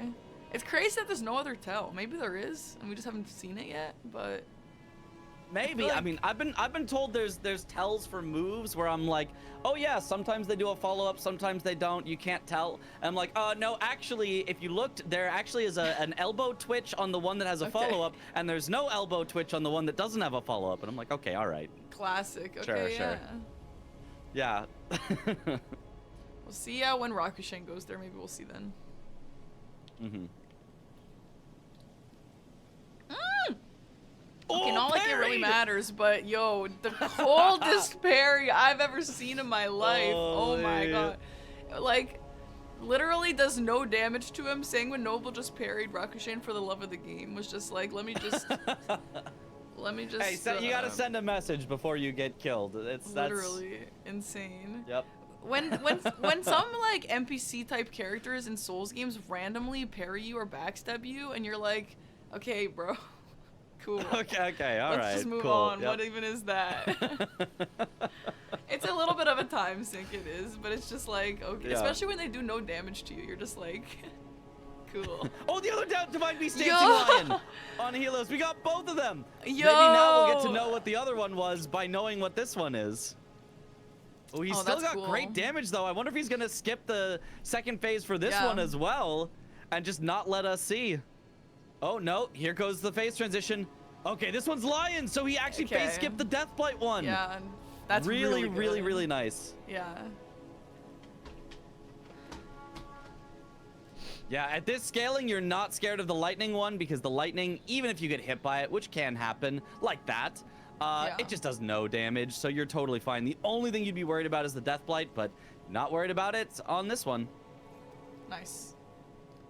Nice. Oh, that's really cool that they were so close together. Yeah. Ooh, and another great katana, Rakshas's great katana. I wonder, can you power stance great katanas? Could you do jump attack great katana build? I mean, I don't think I I've ever imagine seen anybody so. do it. Is he? No. I thought It'd he was be checking interesting. that for a sec. Yeah, I don't see why he wouldn't. It looked maybe like he was. It's not good. Why not though? What's wrong with it? The power stance moveset is bad. Maybe they should try it so we can see. Well, I mean, isn't the jump attack moveset for every weapon basically the same? You just hit with them. I feel like, how bad could it be? How bad can it be? I kind of agree. How bad can it be? How bad could it be? Yeah. Let's just send it. Yeah, I'd be curious to see that. Maybe you should try it out, Mitch.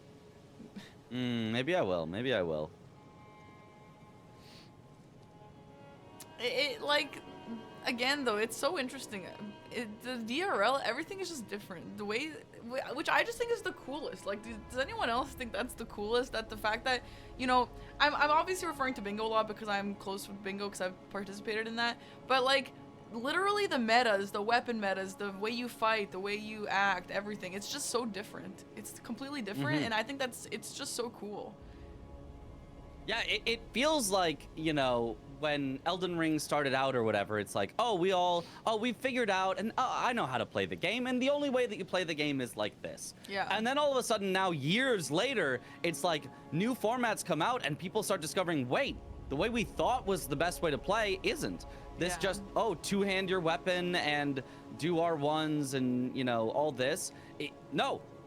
Power stance, jump attacks, L1s, really just kind of comes out of nowhere. I mean, I'm sure there are people who say, didn't come out of nowhere. I've been doing that for forever. But like, as far as, you know, what you see and what you see others do and what you copy, it's like, it felt like, it felt like it came out of nowhere. It felt like all of a sudden somebody showed how powerful it could be and everyone else went, wow, that is powerful. I'm going to copy that. Yeah. Yeah, I love to see it. I love to see the evolutions. Okay, what are we looking at right now? I feel like we're kind of just cleaning up before heading over to Altus. Hi, Margit. Yeah, both of them just doing the little bits that they can. They're going to want to go to Altus, I think, relatively soon. I think they also both could have gone earlier. I think if you have Dectus, you don't need to save Altus for last like you would normally. So I you know, maybe one of them will head over there pretty darn soon, but so far they have just been cleaning up, and more cleanup here from Helios. I wonder if and we're from gonna go back Rakushain to there, the Dragon Barrow because so Helios hasn't seen Dragon Barrow yet, and Rakushain saw Mesmer and then poured it out. So we don't know who's on the bridge, or maybe they saw. I didn't catch who's on the bridge. But they do have some I didn't see stuff who they was can on the still do bridge. there. Yeah, I didn't either. So we do still have that. Yeah. I'm curious to see if they'll go back to it at all. I feel like at this point, the runes in Dragon Barrow are not that big. So at this point, I think I expect both of them to go to Altus Plateau and fully clear it before coming back to Dragon Barrow. I think that's what I would expect to see. Just both playing it very safe, which I think is very reasonable in a game like this. You know, you're fighting for your life. You're in the losers bracket. So if you lose this, you're out of it. So you don't want to take any unnecessary risks going for something that could get you killed. Yeah. Yeah, I will say Helios seems like his playstyle is a little bit aggressive, but also not that unsafe. I feel like I don't even know if risky is the right word, but it does just feel like aggressive but confident, you know? It's pretty cool. Yeah. Yeah, it definitely feels like just so practiced that he knows exactly where he can push it without actually it being a risk. Yeah. Like, for example, if you know you can kill the boss by running into their move and taking a bit of damage, it's not actually a risk, it's actually a guaranteed win, like we saw in Milennia.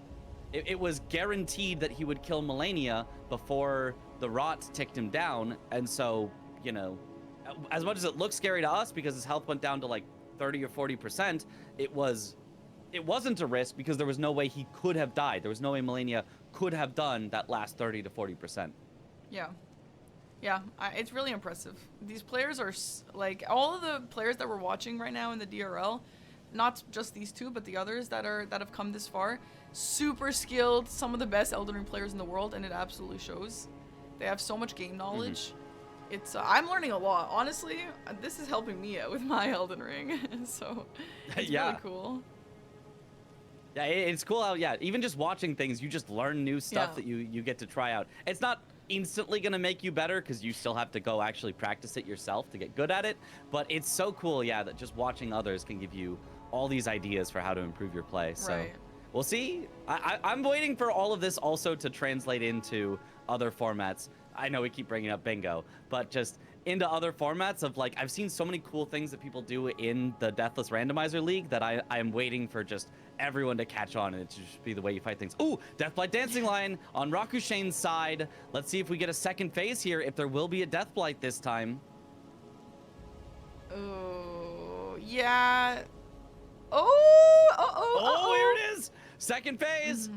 Gotta be careful. Okay, good. Is he gonna stick in? stagger. Nice stagger. I think this Nice. is just gonna kill. Yeah. Okay, he doesn't even have to worry about it. Woo! Yeah, Oh, nice job okay. from Rakushain.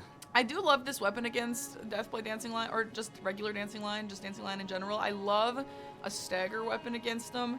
However, for Deathblade, it might be a little bit spooky, but obviously in that case, it was totally fine. But I do love a fist weapon against some of these bosses. Yeah, honestly, I'd be a little scared of Fist Weapon versus Deathblight Dancing Line, Yeah. because I'd be so scared of missing, but the damage on it was really good. Oh my god, was that a one-shot, one-kill against Tibia Mariner there? I just looked over, he was just already dead. I think it was crazy. 2 hits, but, like, still, that's... wow. You know what, sometimes I wonder, and I don't know in the chat if the DRL pros have any insight on this, but at what point do you go for Soldier of Godric? Because I've seen players do it at the very end. I would do it at the very end. I think that makes the most sense. But, like, Helios just did it right now. Sometimes they do it early, sometimes they do it late. Like, does it... I don't know. How do you decide when to go? Just, like, random, or... I think it's just the vibes. Just the vibes? Yeah. Maybe it's like if you're still trying to route and, like, you need to stall for some time, and you're like, okay, let me just go kill Soldier of Godric while I'm deciding what I want to do next. Oh, that could actually be smart. A little like filler. I like Yeah. that. Yeah, I think otherwise it's just kind of... I don't know. It's an okay efficiency boss. It's not one of the best efficiency, otherwise they would do it much earlier. Yeah. And it's one that honestly, even if you forgot and just didn't do by the end of the match, like, it's not a big deal. There's other good bosses as well. Yeah. It does sound kind of just random then. Here's a second Divine Beast Dancing Lion. Stalling a little bit, but a good fight nonetheless. Yep, yep. You know who we don't see very often? Metter. I don't see Metter very often. In these Yeah. Deathless randos. I wonder why. Yeah, I mean, that's a good point. I mean, I guess it has to just be random, but, like, yeah, Metter would be an interesting one. If she's low scaled, she's a complete pushover. But if she was high scaled, and you don't get a nice kill on her, those lasers and various things like that can be an Yeah. absolute menace from her, so... Is there, Yeah, I I don't wonder know. if there's any sort of bias against, which I kind of doubt it because we have Romina in a similar situation, but is there any bias putting her not in a small room because of the lasers? Like, it's basically a guaranteed hit, right? You literally can't avoid that. So I wonder, I don't know if that's relevant at all. Yeah, I think we have no restrictions on that in the settings, but I wonder if there's some, like, it doesn't matter your settings, we're just not putting Meta in a small arena, like, that exists in the randomizer. I don't know. Yeah. I don't know, whatevs. Maybe they just see her and then quit out and I just don't see, or Mog out. Nice Gideon fight, very quick. Gideon Nice would Gideon. like to get out of hand. Yeah, I doubt they would Mog out. I think she dies so quickly in almost all situations that Yeah. it's probably worth it to just kill her. Like, she's pretty staggerable. She doesn't have like a large health pool. Even in the DLC, it feels like you can bring her down pretty quickly with a lot of weapons. Yeah. Yeah, especially if you have a bleed or something. Huh. Well, we are seeing, I think this is our first Dragon Barrow scaled boss of the run, this Crucible Knight here for Helios. You can see how much longer this fight is taking because it gets the Dragon Barrow scaling. Not just a 3-shot, but instead an actual full fight here. Nice. Yeah, Helios knows this fight super well. Yeah, I like the jumping over the tail attacks is always really cool as well. Nice stagger. Knows not to take the riposts because the riposts are just a little bit too slow. It's a very long animation, and Crucible Knights take less riposte damage than other types of enemies. They basically got like a talisman effect that makes them take less damage from it. Nice kill though. Very, very clean. Third Church America, are we going to be seeing a Dragon Barrow now from Helios? Maybe, maybe. Maybe. Apparently, Rakushain did do that Crucible Knight earlier, so that it was apparently the second Dragon Barrow scaled enemy. But now we're about to see more from Helios, as Helios is going to see Mesmer, and I think he's going to take him on. I think Helios is going to be confident with it, right? He's got that that confidence about him, and I think that Mesmer is one that, especially with a bit of confidence, you can take out really quickly with jumping over some of his attacks, with just maintaining stagger and punishes. So, yep, looks like it. Looks like Helios is gonna actually go for the kill here, and much better damage than Rakushain had at the start of the match. Very, very nice. Also, it looks like he originally tried to get him to fight up on the flat ground. Because again, already with some a little bit weird hitboxes on the snakes, I imagine fighting Mesmer on a hill is not really ideal. Yeah, I wonder if the hill could actually help in some ways, because you might be able to go slightly over or under the snakes, over or under the explosions he does, but I don't know. It's also just weird. If you're used to fighting something on flat ground, changing that up, even if it's better, but you're not used to it, can still throw you off. But it does look like the snakes are missing sometimes, which is nice. Yeah. Interesting, yeah. But yeah, the fight's going pretty well. I think it's hitless even so far, maybe. I don't remember if it's hitless, but very, very good regardless of whether he's been hit. Meanwhile, we have Rakushain heading over to the Deathless lift. He is just picking up some flask upgrades on his way. And maybe we'll be seeing some Altus time. I think we will. It's about that time. We've come down to it. There are a ton of Altus bosses that you can just like back to back kill, but nice kill on Mesmer from Helios. That is going to be a big influx of runes here as well. Yeah, I wonder how many. Well, let's see. It says 246,000 runes. That's wow. a lot of money. That's a lot of money. Yeah, that is half of a Moog. Half of a Moog? Oh, you know exactly how much Moog drops? Moog drops 420,000 runes.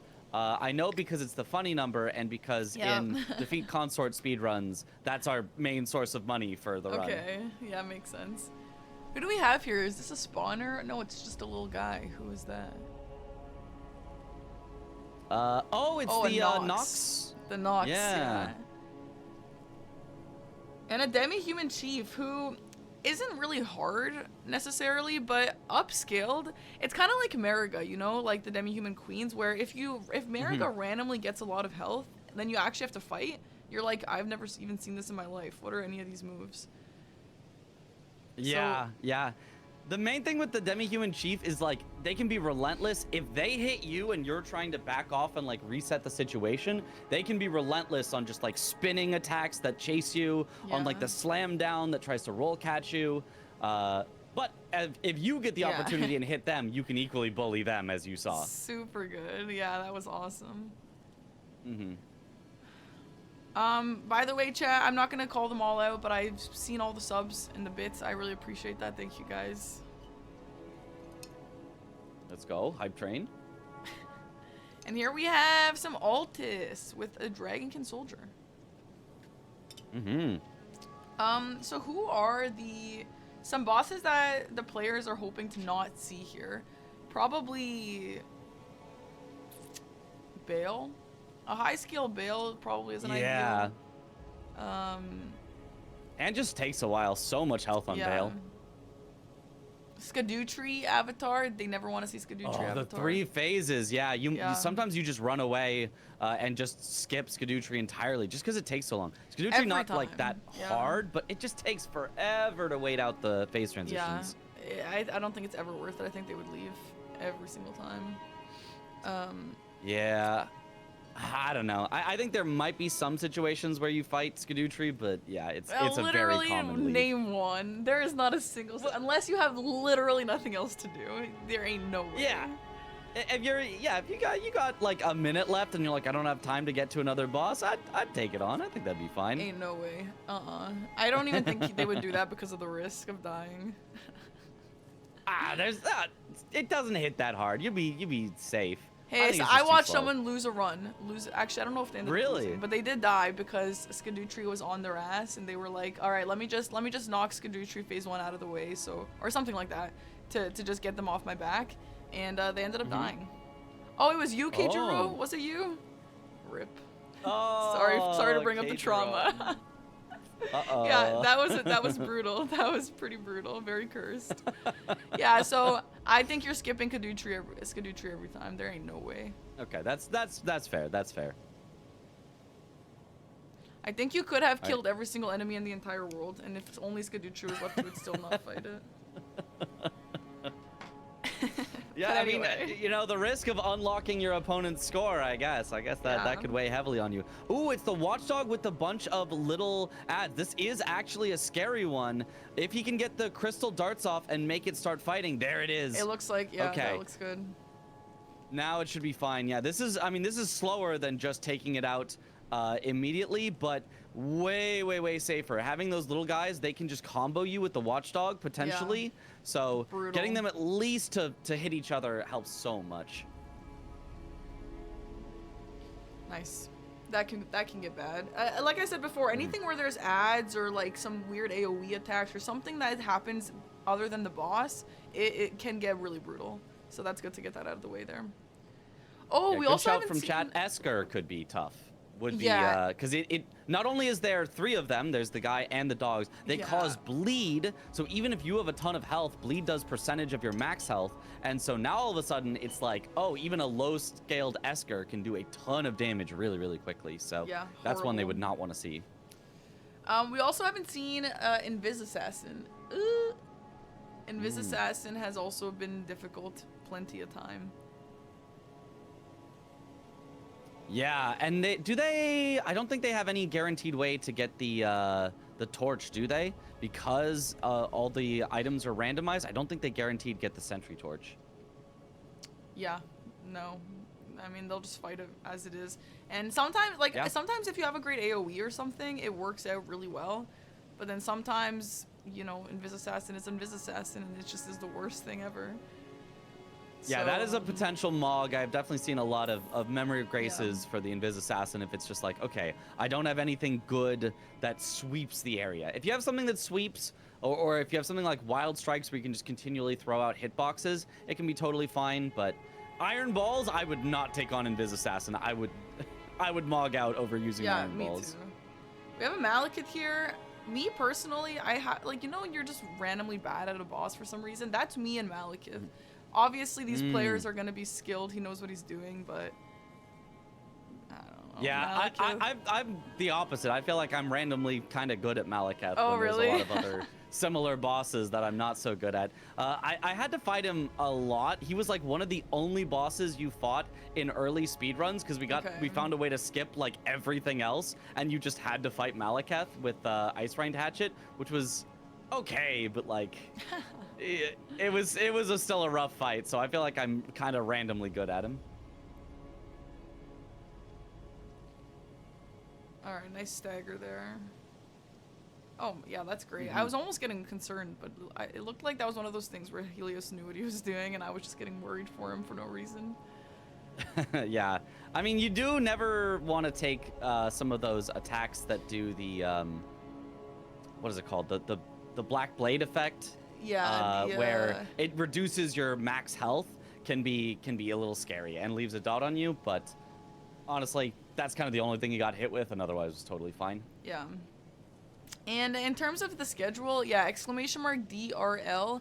You can see the schedule. I actually don't think there are any more matches coming up for a while. Forsa mentioned that there's a French like speedrun event happening for a few days, and so I think matches are going to be held off until after. But yeah, if you want to just stay updated with the schedule, !DRL. And you can see what's going on. Keep an eye on the match. Like if you go to the matches tab, you can just see everything, who's playing, stuff like that.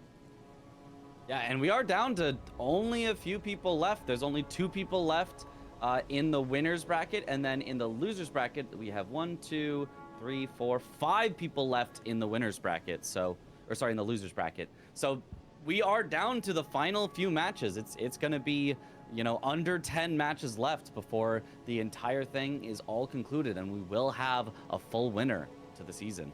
Yeah, I'm super excited as someone who has like not been extremely familiar with a lot of these players, and also not familiar with DRL, but I got invited to commentate, so I've been learning a lot as we've been going and interacting with a lot of these players, and it's just been so fun. And I really hope that I'll be able to commentate some of those later matches. That would be super hype. Ooh, Bell-bearing Hunter with that damage there. Yeah. Okay. And the Rune Bear here, which is okay, it's not too scary, way low enough scaled. I'm always scared of a Rune Bear. I'm like, if I get hugged, it's over for me. My life, my career as a speedrunner is going to be over. I'll never live this down.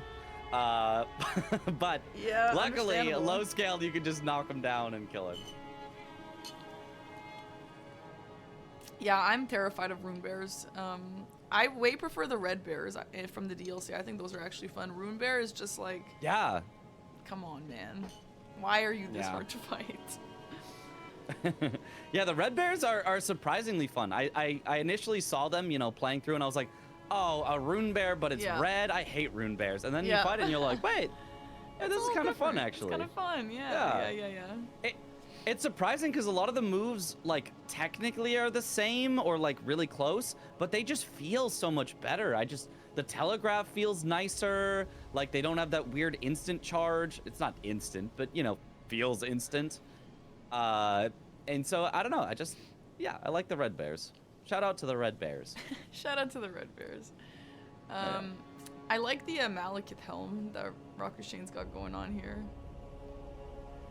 Oh, Night of the Solitary Jail here for Helios. Another DLC NPC. They have seen so many DLC NPCs at this point. But as long as you don't let him two-hand his weapon, it should be fine. Yeah, they... Ooh, just like that, jumping over the attack. Oh, catches him out of the air, though. Very nice. That's usually the scariest thing from NPCs is when they do a jump attack. But if you catch them out of the air... Ooh, gets hit again, though.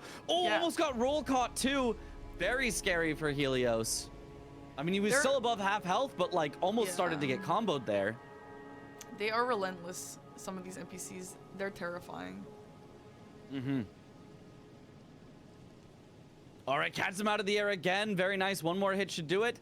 Nice. The crouching R1s from Colossal Weapons are so good against NPCs. Yeah. I love to Honestly, though, he took a lot of damage and is going to be a little lower on healing for the next thing he does because there's no grace between here and Wormface if he goes there. That's a good I think point, he's actually rerouting slightly to not go for Wormface and instead go for the grace to make sure he's got enough healing. Yeah, interesting.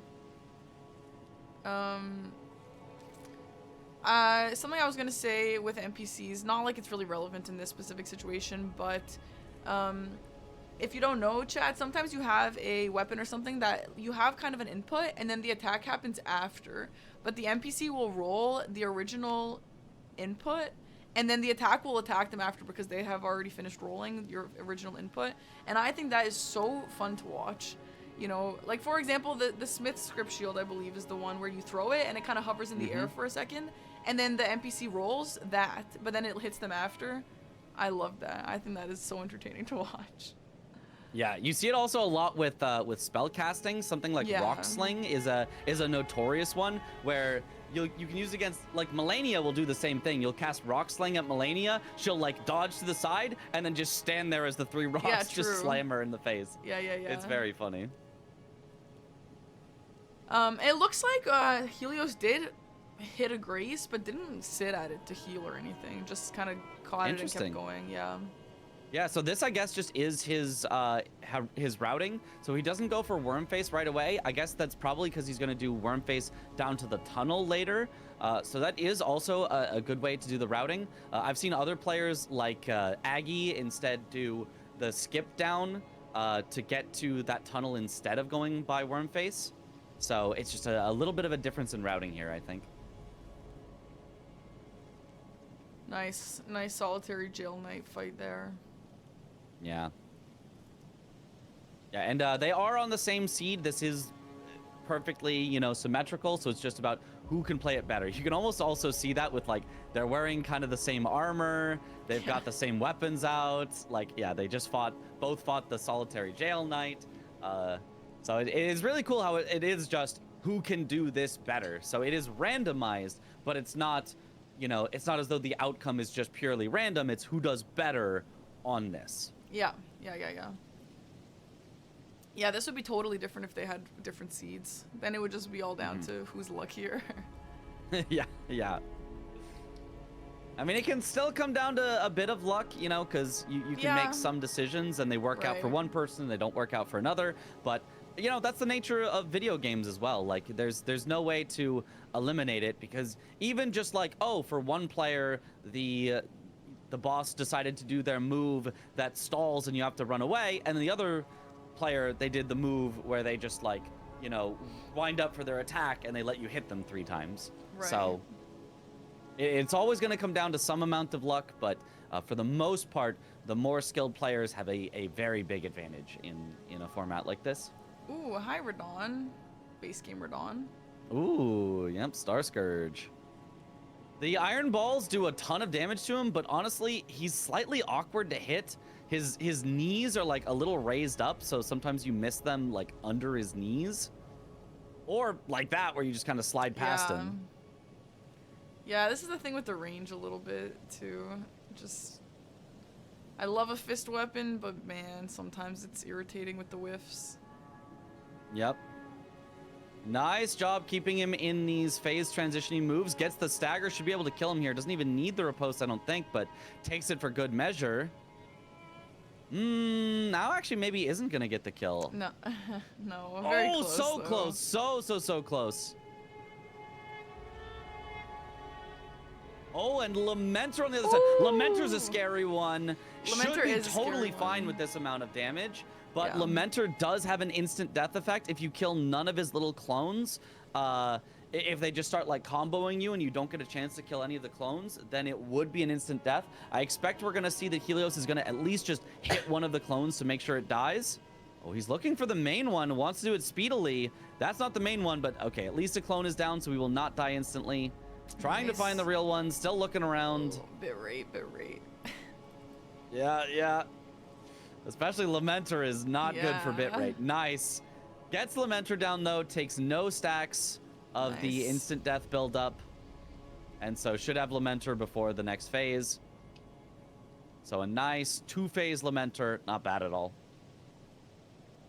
Nice. Yeah, I've never really seen Lamenter actually cause problems in the Deathless Rando League.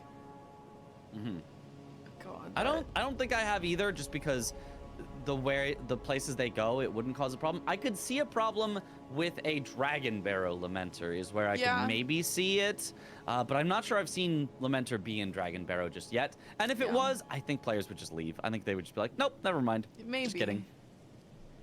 We got a Royal Revenant here. Royal Revenant, another one of those bosses that in vanilla, I feel like everyone hates. It's super cursed, but I've never really seen it cause any issues in the Deathless Rando League. Yeah, look at that. Yeah, the main thing is just like they can kind of like, you know, do the big attack that does a bunch of damage, but if they're low scaled where they don't do that much damage, like, oh well. I'll just circle around behind him and hit him. Yep. Nice remembrance there. Some extra money if he needs some, though he does have a lot already. And both of them have a lot of money that they're not currently using. I guess that might be they're just sitting on hundreds of thousands. Yeah. Yeah. Interesting. I mean, probably a level for them now costs probably between 50 and 100,000, so it's only like a couple levels they could get. So speaking of which, not surprising that they don't actually send those. Oh, actually only 30,000 per level. Okay. That's a lot of levels, yeah. Nice. Yeah, yeah. It's not bad. Putting Beast Roar on the Great Stars for this boss here. Black Knife Assassin, okay. Not the invisible one, luckily, so this one should be pretty easy. I really like the way that Great Stars deals with Black Knife Assassins. The range on it, you can just kind of keep smacking them while they're trying to stab you. So really, really nice decision, I think, here to swap. Oh, but gets grabbed! Stabbed, not half his health, so Rakushain's going to be completely fine, but definitely a bit slower there, just losing time on the grab. Nice fight, other than that grab, but yeah, like you said, not too scary. Meanwhile, Regal Moose here, the main thing is do not let it heal. Do not let it heal, so it's going to try to teleport away and try to heal. Oh, but it's not that far. Should be able to easily clean it up here with 2 more weapon arts. Very, very nice. That is so good. That weapon art, I mean, I've already known about that, but yeah, that is so convenient in so many bosses here. Yeah. Really, really good. Ooh, Deathrite Bird, but with a bunch of enemies around, could be scary. Rakushain is luring it out. Very, very smart. And with the strike damage that he actually has double strike damage. He's got the balls for strike damage or the Great Stars for strike damage. Should go down super, super quickly. Yeah, we were just talking about Rugalia. Whoa, it looks like that looked like the screen got hit with mustard. I don't know what that looked like for you, but I thought mustard was on the screen for a sec. Anyway, Rugalia. Why do you say it like that? Rugalia? Yeah, it's got to be Rugalia. It's got to be Rugalia. What language did it come from? That'll change how it's pronounced. Yeah, but like, what language would say Rugalia? Like a phonetic language would be Rugalia over Rugalia. I don't. Maybe. I don't know. It sounds weird to me. I'm gonna go with Rugalia. I don't know. That sounds weird to me. Polish, Spanish. Yeah, and that's what I'm saying. Like in Serbian, a lot of these like weird, like non-totally English names, I'll pronounce more like Serbian, which is just phonetic. Like that's what I like about Serbian language. Everything is pronounced the way it's spelled, and so like. Rugalia is also the way it was spelled. In what world is that A pronounced Rugalia or whatever you're saying? Rugalia. Like that's not an A, bro. What do you say? Ruga? You're saying Ruga, the A makes an sound? Rugalia. Both of the A's are pronounced the same. Rugalia. I don't know. Listen, until Miyazaki himself writes me a letter saying it's not pronounced like that, it will always be Rugalia to me. If it was Japanese, it would be Rugalia. So, I mean, not with that. Yeah, so it's closer to what I'm saying. But that's not You're that's welcome. still different. Rugalia. Whatever, guys.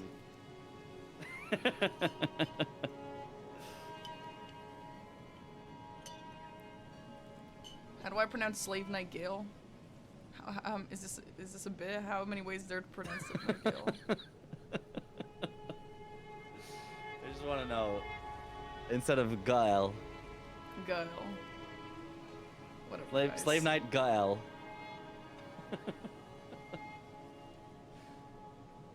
Anyway, let's get focused back to what's going on here. We have 14 minutes left.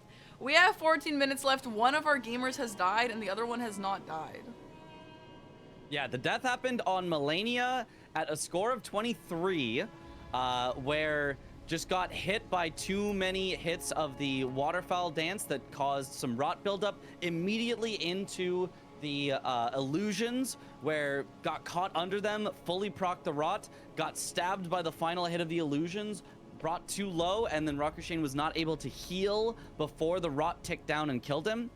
So that is where the one death has happened. His score is locked at 23. It was completely brutal. It was like one of the most absurd sequences of attacks that I have seen from Milennia. And yeah, because of that, is currently behind by 2 bosses and that 1 death. We would need to see a death from Helios in order for Rakushain to have a chance at this point. But I mean, with 14 minutes left, that's not a lot of time to have a death. But we have seen a death within the final minutes here in some of the other matches, so it is not over yet. Yeah, so it's not over till it's over is the thing I like to say, and that is absolutely relevant in Deathless Randomizer League as well, because a death could actually happen at any point. This Tree Burial Watchdog actually a little bit spooky for a second. Yeah, not using the Crystal Dart strat actually got really low from that. Okay, but now brings it back. 1 more hit. Nice. Almost very nice scary. So what we're going to be looking for here, if we want Rakushain to get back into it, is not only does Helios have to have a death, but Rakushain's gonna need to have likely 2 more score than Helios, just because if it is tied, if it is 68-68, for example, the winner will be the guy who has reached score 68 first. So in the case that it is tied, not only does Rakushain need in order for Rakushain to get back into it, he needs to have likely 2 more score than Helios and also a death from Helios. So, we'll see. We'll see if that will be happening. Yeah, it's not looking likely because Helios has played very, very cleanly so far. Has not gotten as close to death as many times, although there was the one time with Rakshasa at the very, very start where Helios was on like 1 health, but since then has really, really cleaned it up and really played super nicely. Has taken some calculated risks, let himself get a little low, but not too low. Ooh, nice stagger out of the big explosion. I got a little scared there for Helios because I thought the iron balls might have missed, and if it had, that could have been scary. But honestly, great job getting the stagger and just getting the quick kill there. Yeah, I would say both of the players have been playing really well. I mean, where Rakushain died, it was kind of just an unfortunate, like super bad RNG of moves, and then just super unlucky with not having even a second to heal. Both players have been playing very cleanly, and yeah, it was just a little bit of an unfortunate event there. Yeah, definitely. But, Helios has still maintained the lead in bosses, usually only by about 1. I mean, they're almost tied, but by 1 or 2 for most of the match. So it's not as though, it's only because of the death that Rakushain isn't currently winning. He also needs to get just a little bit faster than Helios to come back into this. And Helios has just played so clean up to this point. Has 70 bosses at an hour 49. He's gonna get probably close to that 80 pace. I don't think he gets all the way to 80. I don't actually know how fast these last few bosses are, but I think he'll end somewhere maybe like 77 or 78 if I had to put a number to it.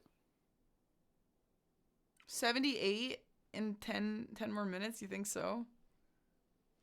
I think he can. I think there is still some decently fast ones to do here. Maybe I'm being optimistic, but I think so. I think he can get 7 more in 10.5 minutes. Yeah, we'll see.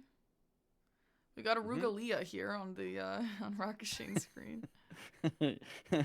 we got a Rugalia here on Rakushain's screen. Yep. I feel like it's just like it's something that every Elden Ring player has, is just pronouncing someone's name differently. Like yeah. You know what I mean? Or like Skidoo. There are some people who are like, it's Shadow. Okay, then say Shadow, but everyone else is gonna say Skidoo. I know it was supposed to be shadow, but they got a little too fancy with it. They're like, ah, yes, we'll use the old English spelling, and then everyone just went skidoo. What's a skidoo? Well, I mean, the thing is, like, just calling it like, okay, I picked up a skidoo here. You know what that means. But if you're like, I picked up a shadow here, like, bruh, like, you could say I picked up a shadow fragment, a shadow tree fragment, whatever. But ain't no one saying I picked up a shadow. I have 10 shadow. Yeah. Anyway. Yeah, very it's true. Like jail, it is just easier to, have the slightly different words. And as long as we understand what each other are referring to, like, it doesn't really matter exactly how you pronounce it. And that's kind of fun. It would be interesting. A lot of the stuff is just not pronounced by any of the characters in game. So you really don't have a way to know how to pronounce it. All you have is the spelling, and then it's just up to you. Yeah, I kind of have an issue with Milennia, because I call her Milennia, because I pronounce it in, like, a Serbian way, but then I realize that she says her own name, and she says Milennia, but I just think the voice actress just took that into her own hands, but I think it should be Milennia. Doesn't Miyazaki work, like, really closely with the voice actors and make sure they say everything right? Does he? I think it might just be Milennia. I don't know. Whatever. Anyway, like I said, we all say things differently, and it's like a rite of passage. Like, you just have to say something that everyone else is gonna get annoyed about. That's true. That's true.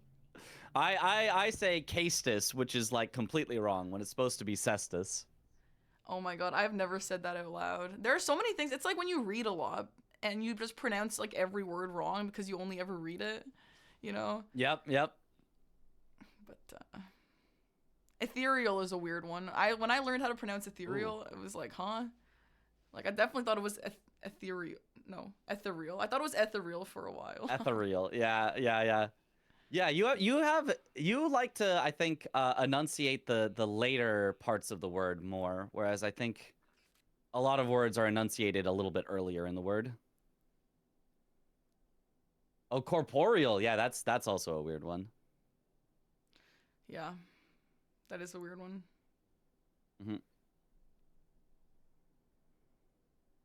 Anyway. What's the word Dom said horrendously? Does he say geezer, or is that Zoodle that? Or do both of them say geezer? Geezer for what?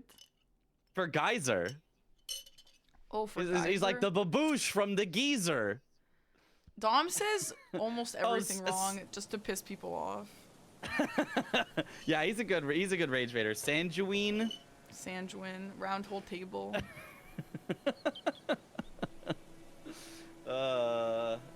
Archipelagio. Hi, Electo, I mean, she's not invisible, obviously, but I think this fight can actually be a little bit difficult. Yeah, mostly that one big, like, Malekith-like attack that she has, where she jumps up and, like, slams down. If you get caught in that, it is a blender. It feels like a little mini waterfowl dance. But a nice clean fight from Rakushain. We'll see if Helios has a similarly clean fight here.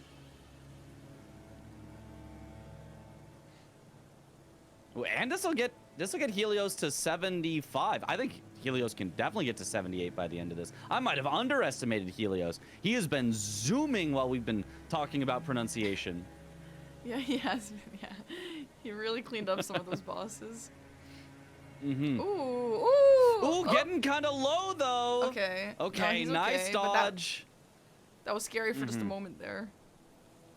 Just a moment.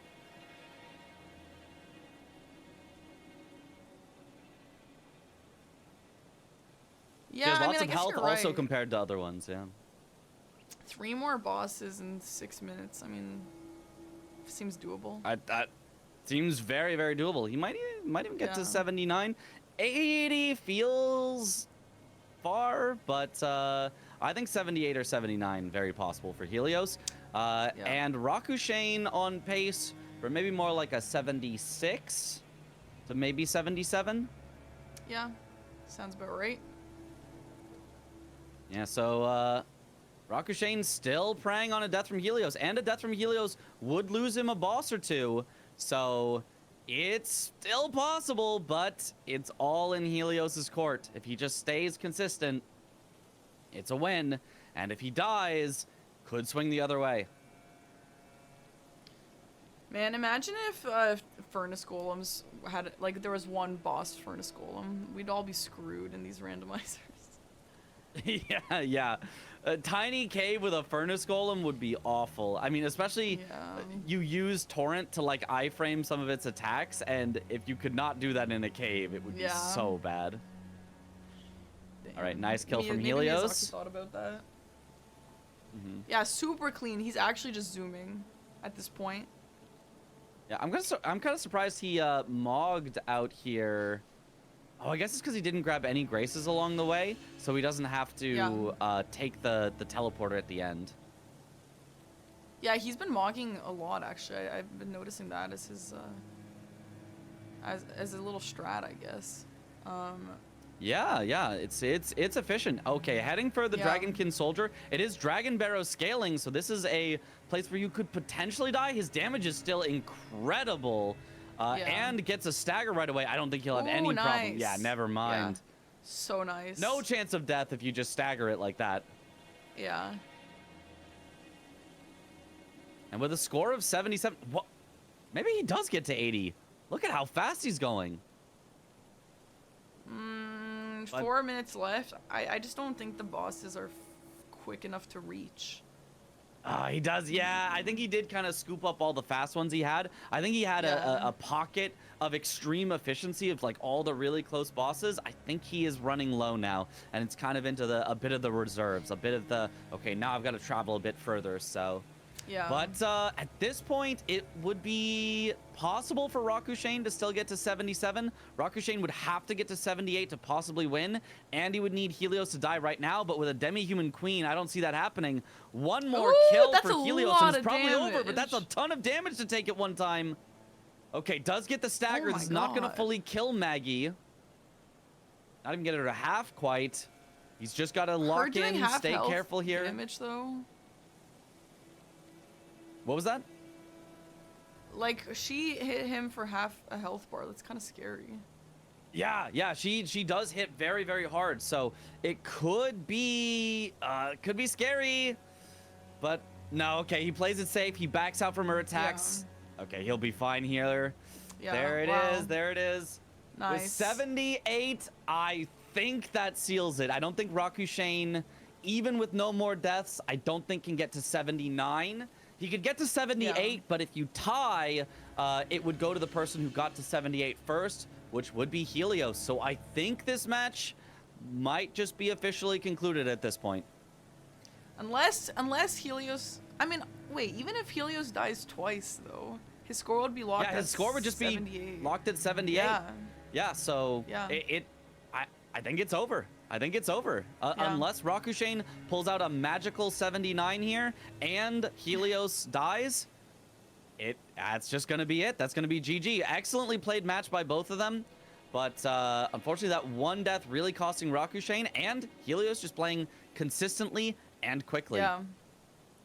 Helios, I will say both of these players have been playing very well, but I really am fascinated by Helios's, like, just super confident, like super knows what he's doing. Like you said, calculated risks. Like, I want to say aggressive, risky play, but it just doesn't feel like it's risky for him. He feels like he really knows what he's doing. So I think it's really impressive. Really, really, really impressive. Helios with 2 minutes left. Doesn't look like he's rushing for the next boss. Okay, no, he's still going for it. Going for the Rot Lake, or the Rot Cave here. And probably that'll be his last boss, I think. I think this cave is long enough. I don't think he'll be able to get this one and one more. Whereas Rakushain, trying to scoop up, it looks like maybe his last boss here, the Stillwater Cave. So it looks like we might end with a score of 80 with no deaths by Helios. That's excellent, excellent score to 77 with a death for Rakushain, which will put his actual score locked at only 23. Yeah, a score of 80 is really, really, it's a really great score in the DRL. So that's fantastic. Yeah, absolutely a fantastic score. Though, you don't see higher than that in the matches. We've seen an 84 and an 81.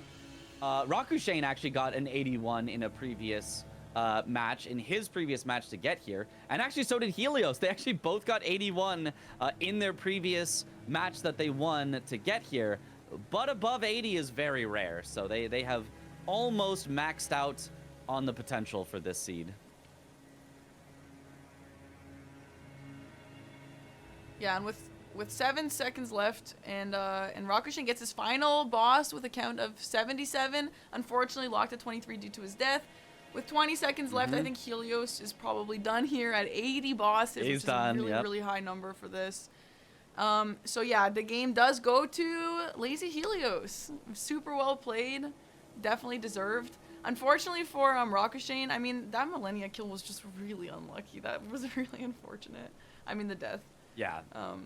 It was played really an well. absurd situation to be put in, but you know, what can you do but say, hey, Yeah. Rakushain was also just a little bit slower this particular day, Yeah. so it kind of came down to the death, and it came down to the speed, and Helios, you know, played basically perfectly, score of 80, nothing more you could ask for, and hopefully Rakushain will also say, hey, I played great, you know, got a little unfortunate, and unfortunately on this day was also a little bit slower, so, you know, hopefully he just tips his cap to Helios, because Helios played so well to win this.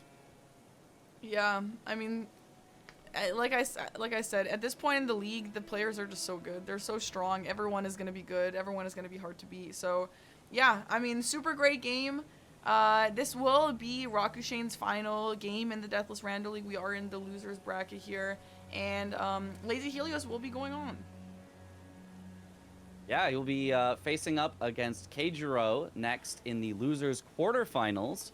And the winner of that will head into, you know, the losers semis, into the losers finals. So Helios has got quite a few matches ahead of him if he wants to win, but keeps his hopes alive. And one more match for the next time that, whenever they schedule it. I wanted to say next week, but it's like, it's not really next week because they're doing stuff, but whenever it gets scheduled. Yeah, they're busy. They're busy. Yeah, so chat, in terms of me, I don't have any games scheduled. No one does. That's kind of it for right now.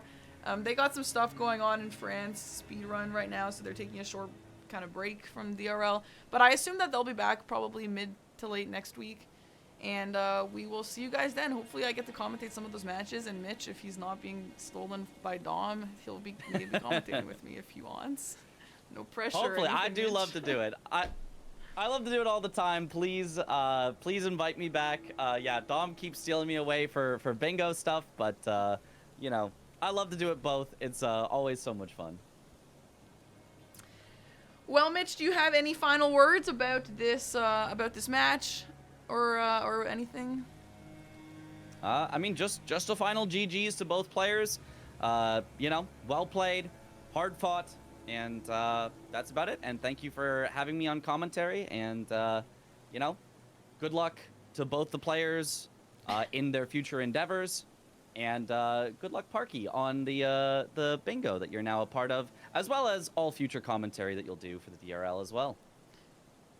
Thank you, Mitch. If you guys don't know Mitch, but you are into his commentary, Mitch has been doing a lot of Elden Ring bingo commentary on his streams recently, so feel free to check him out for that, you know, that among a bunch of other stuff. But specifically, I know Mitch is really good at commentary, and if you guys are into that, go check out his channel.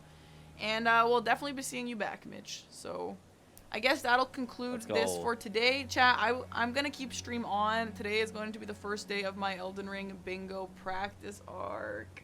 So if you want to see that, please stick around. I'm probably going to just take a 10-minute break and get a bite and change out of this outfit, and I'll be back.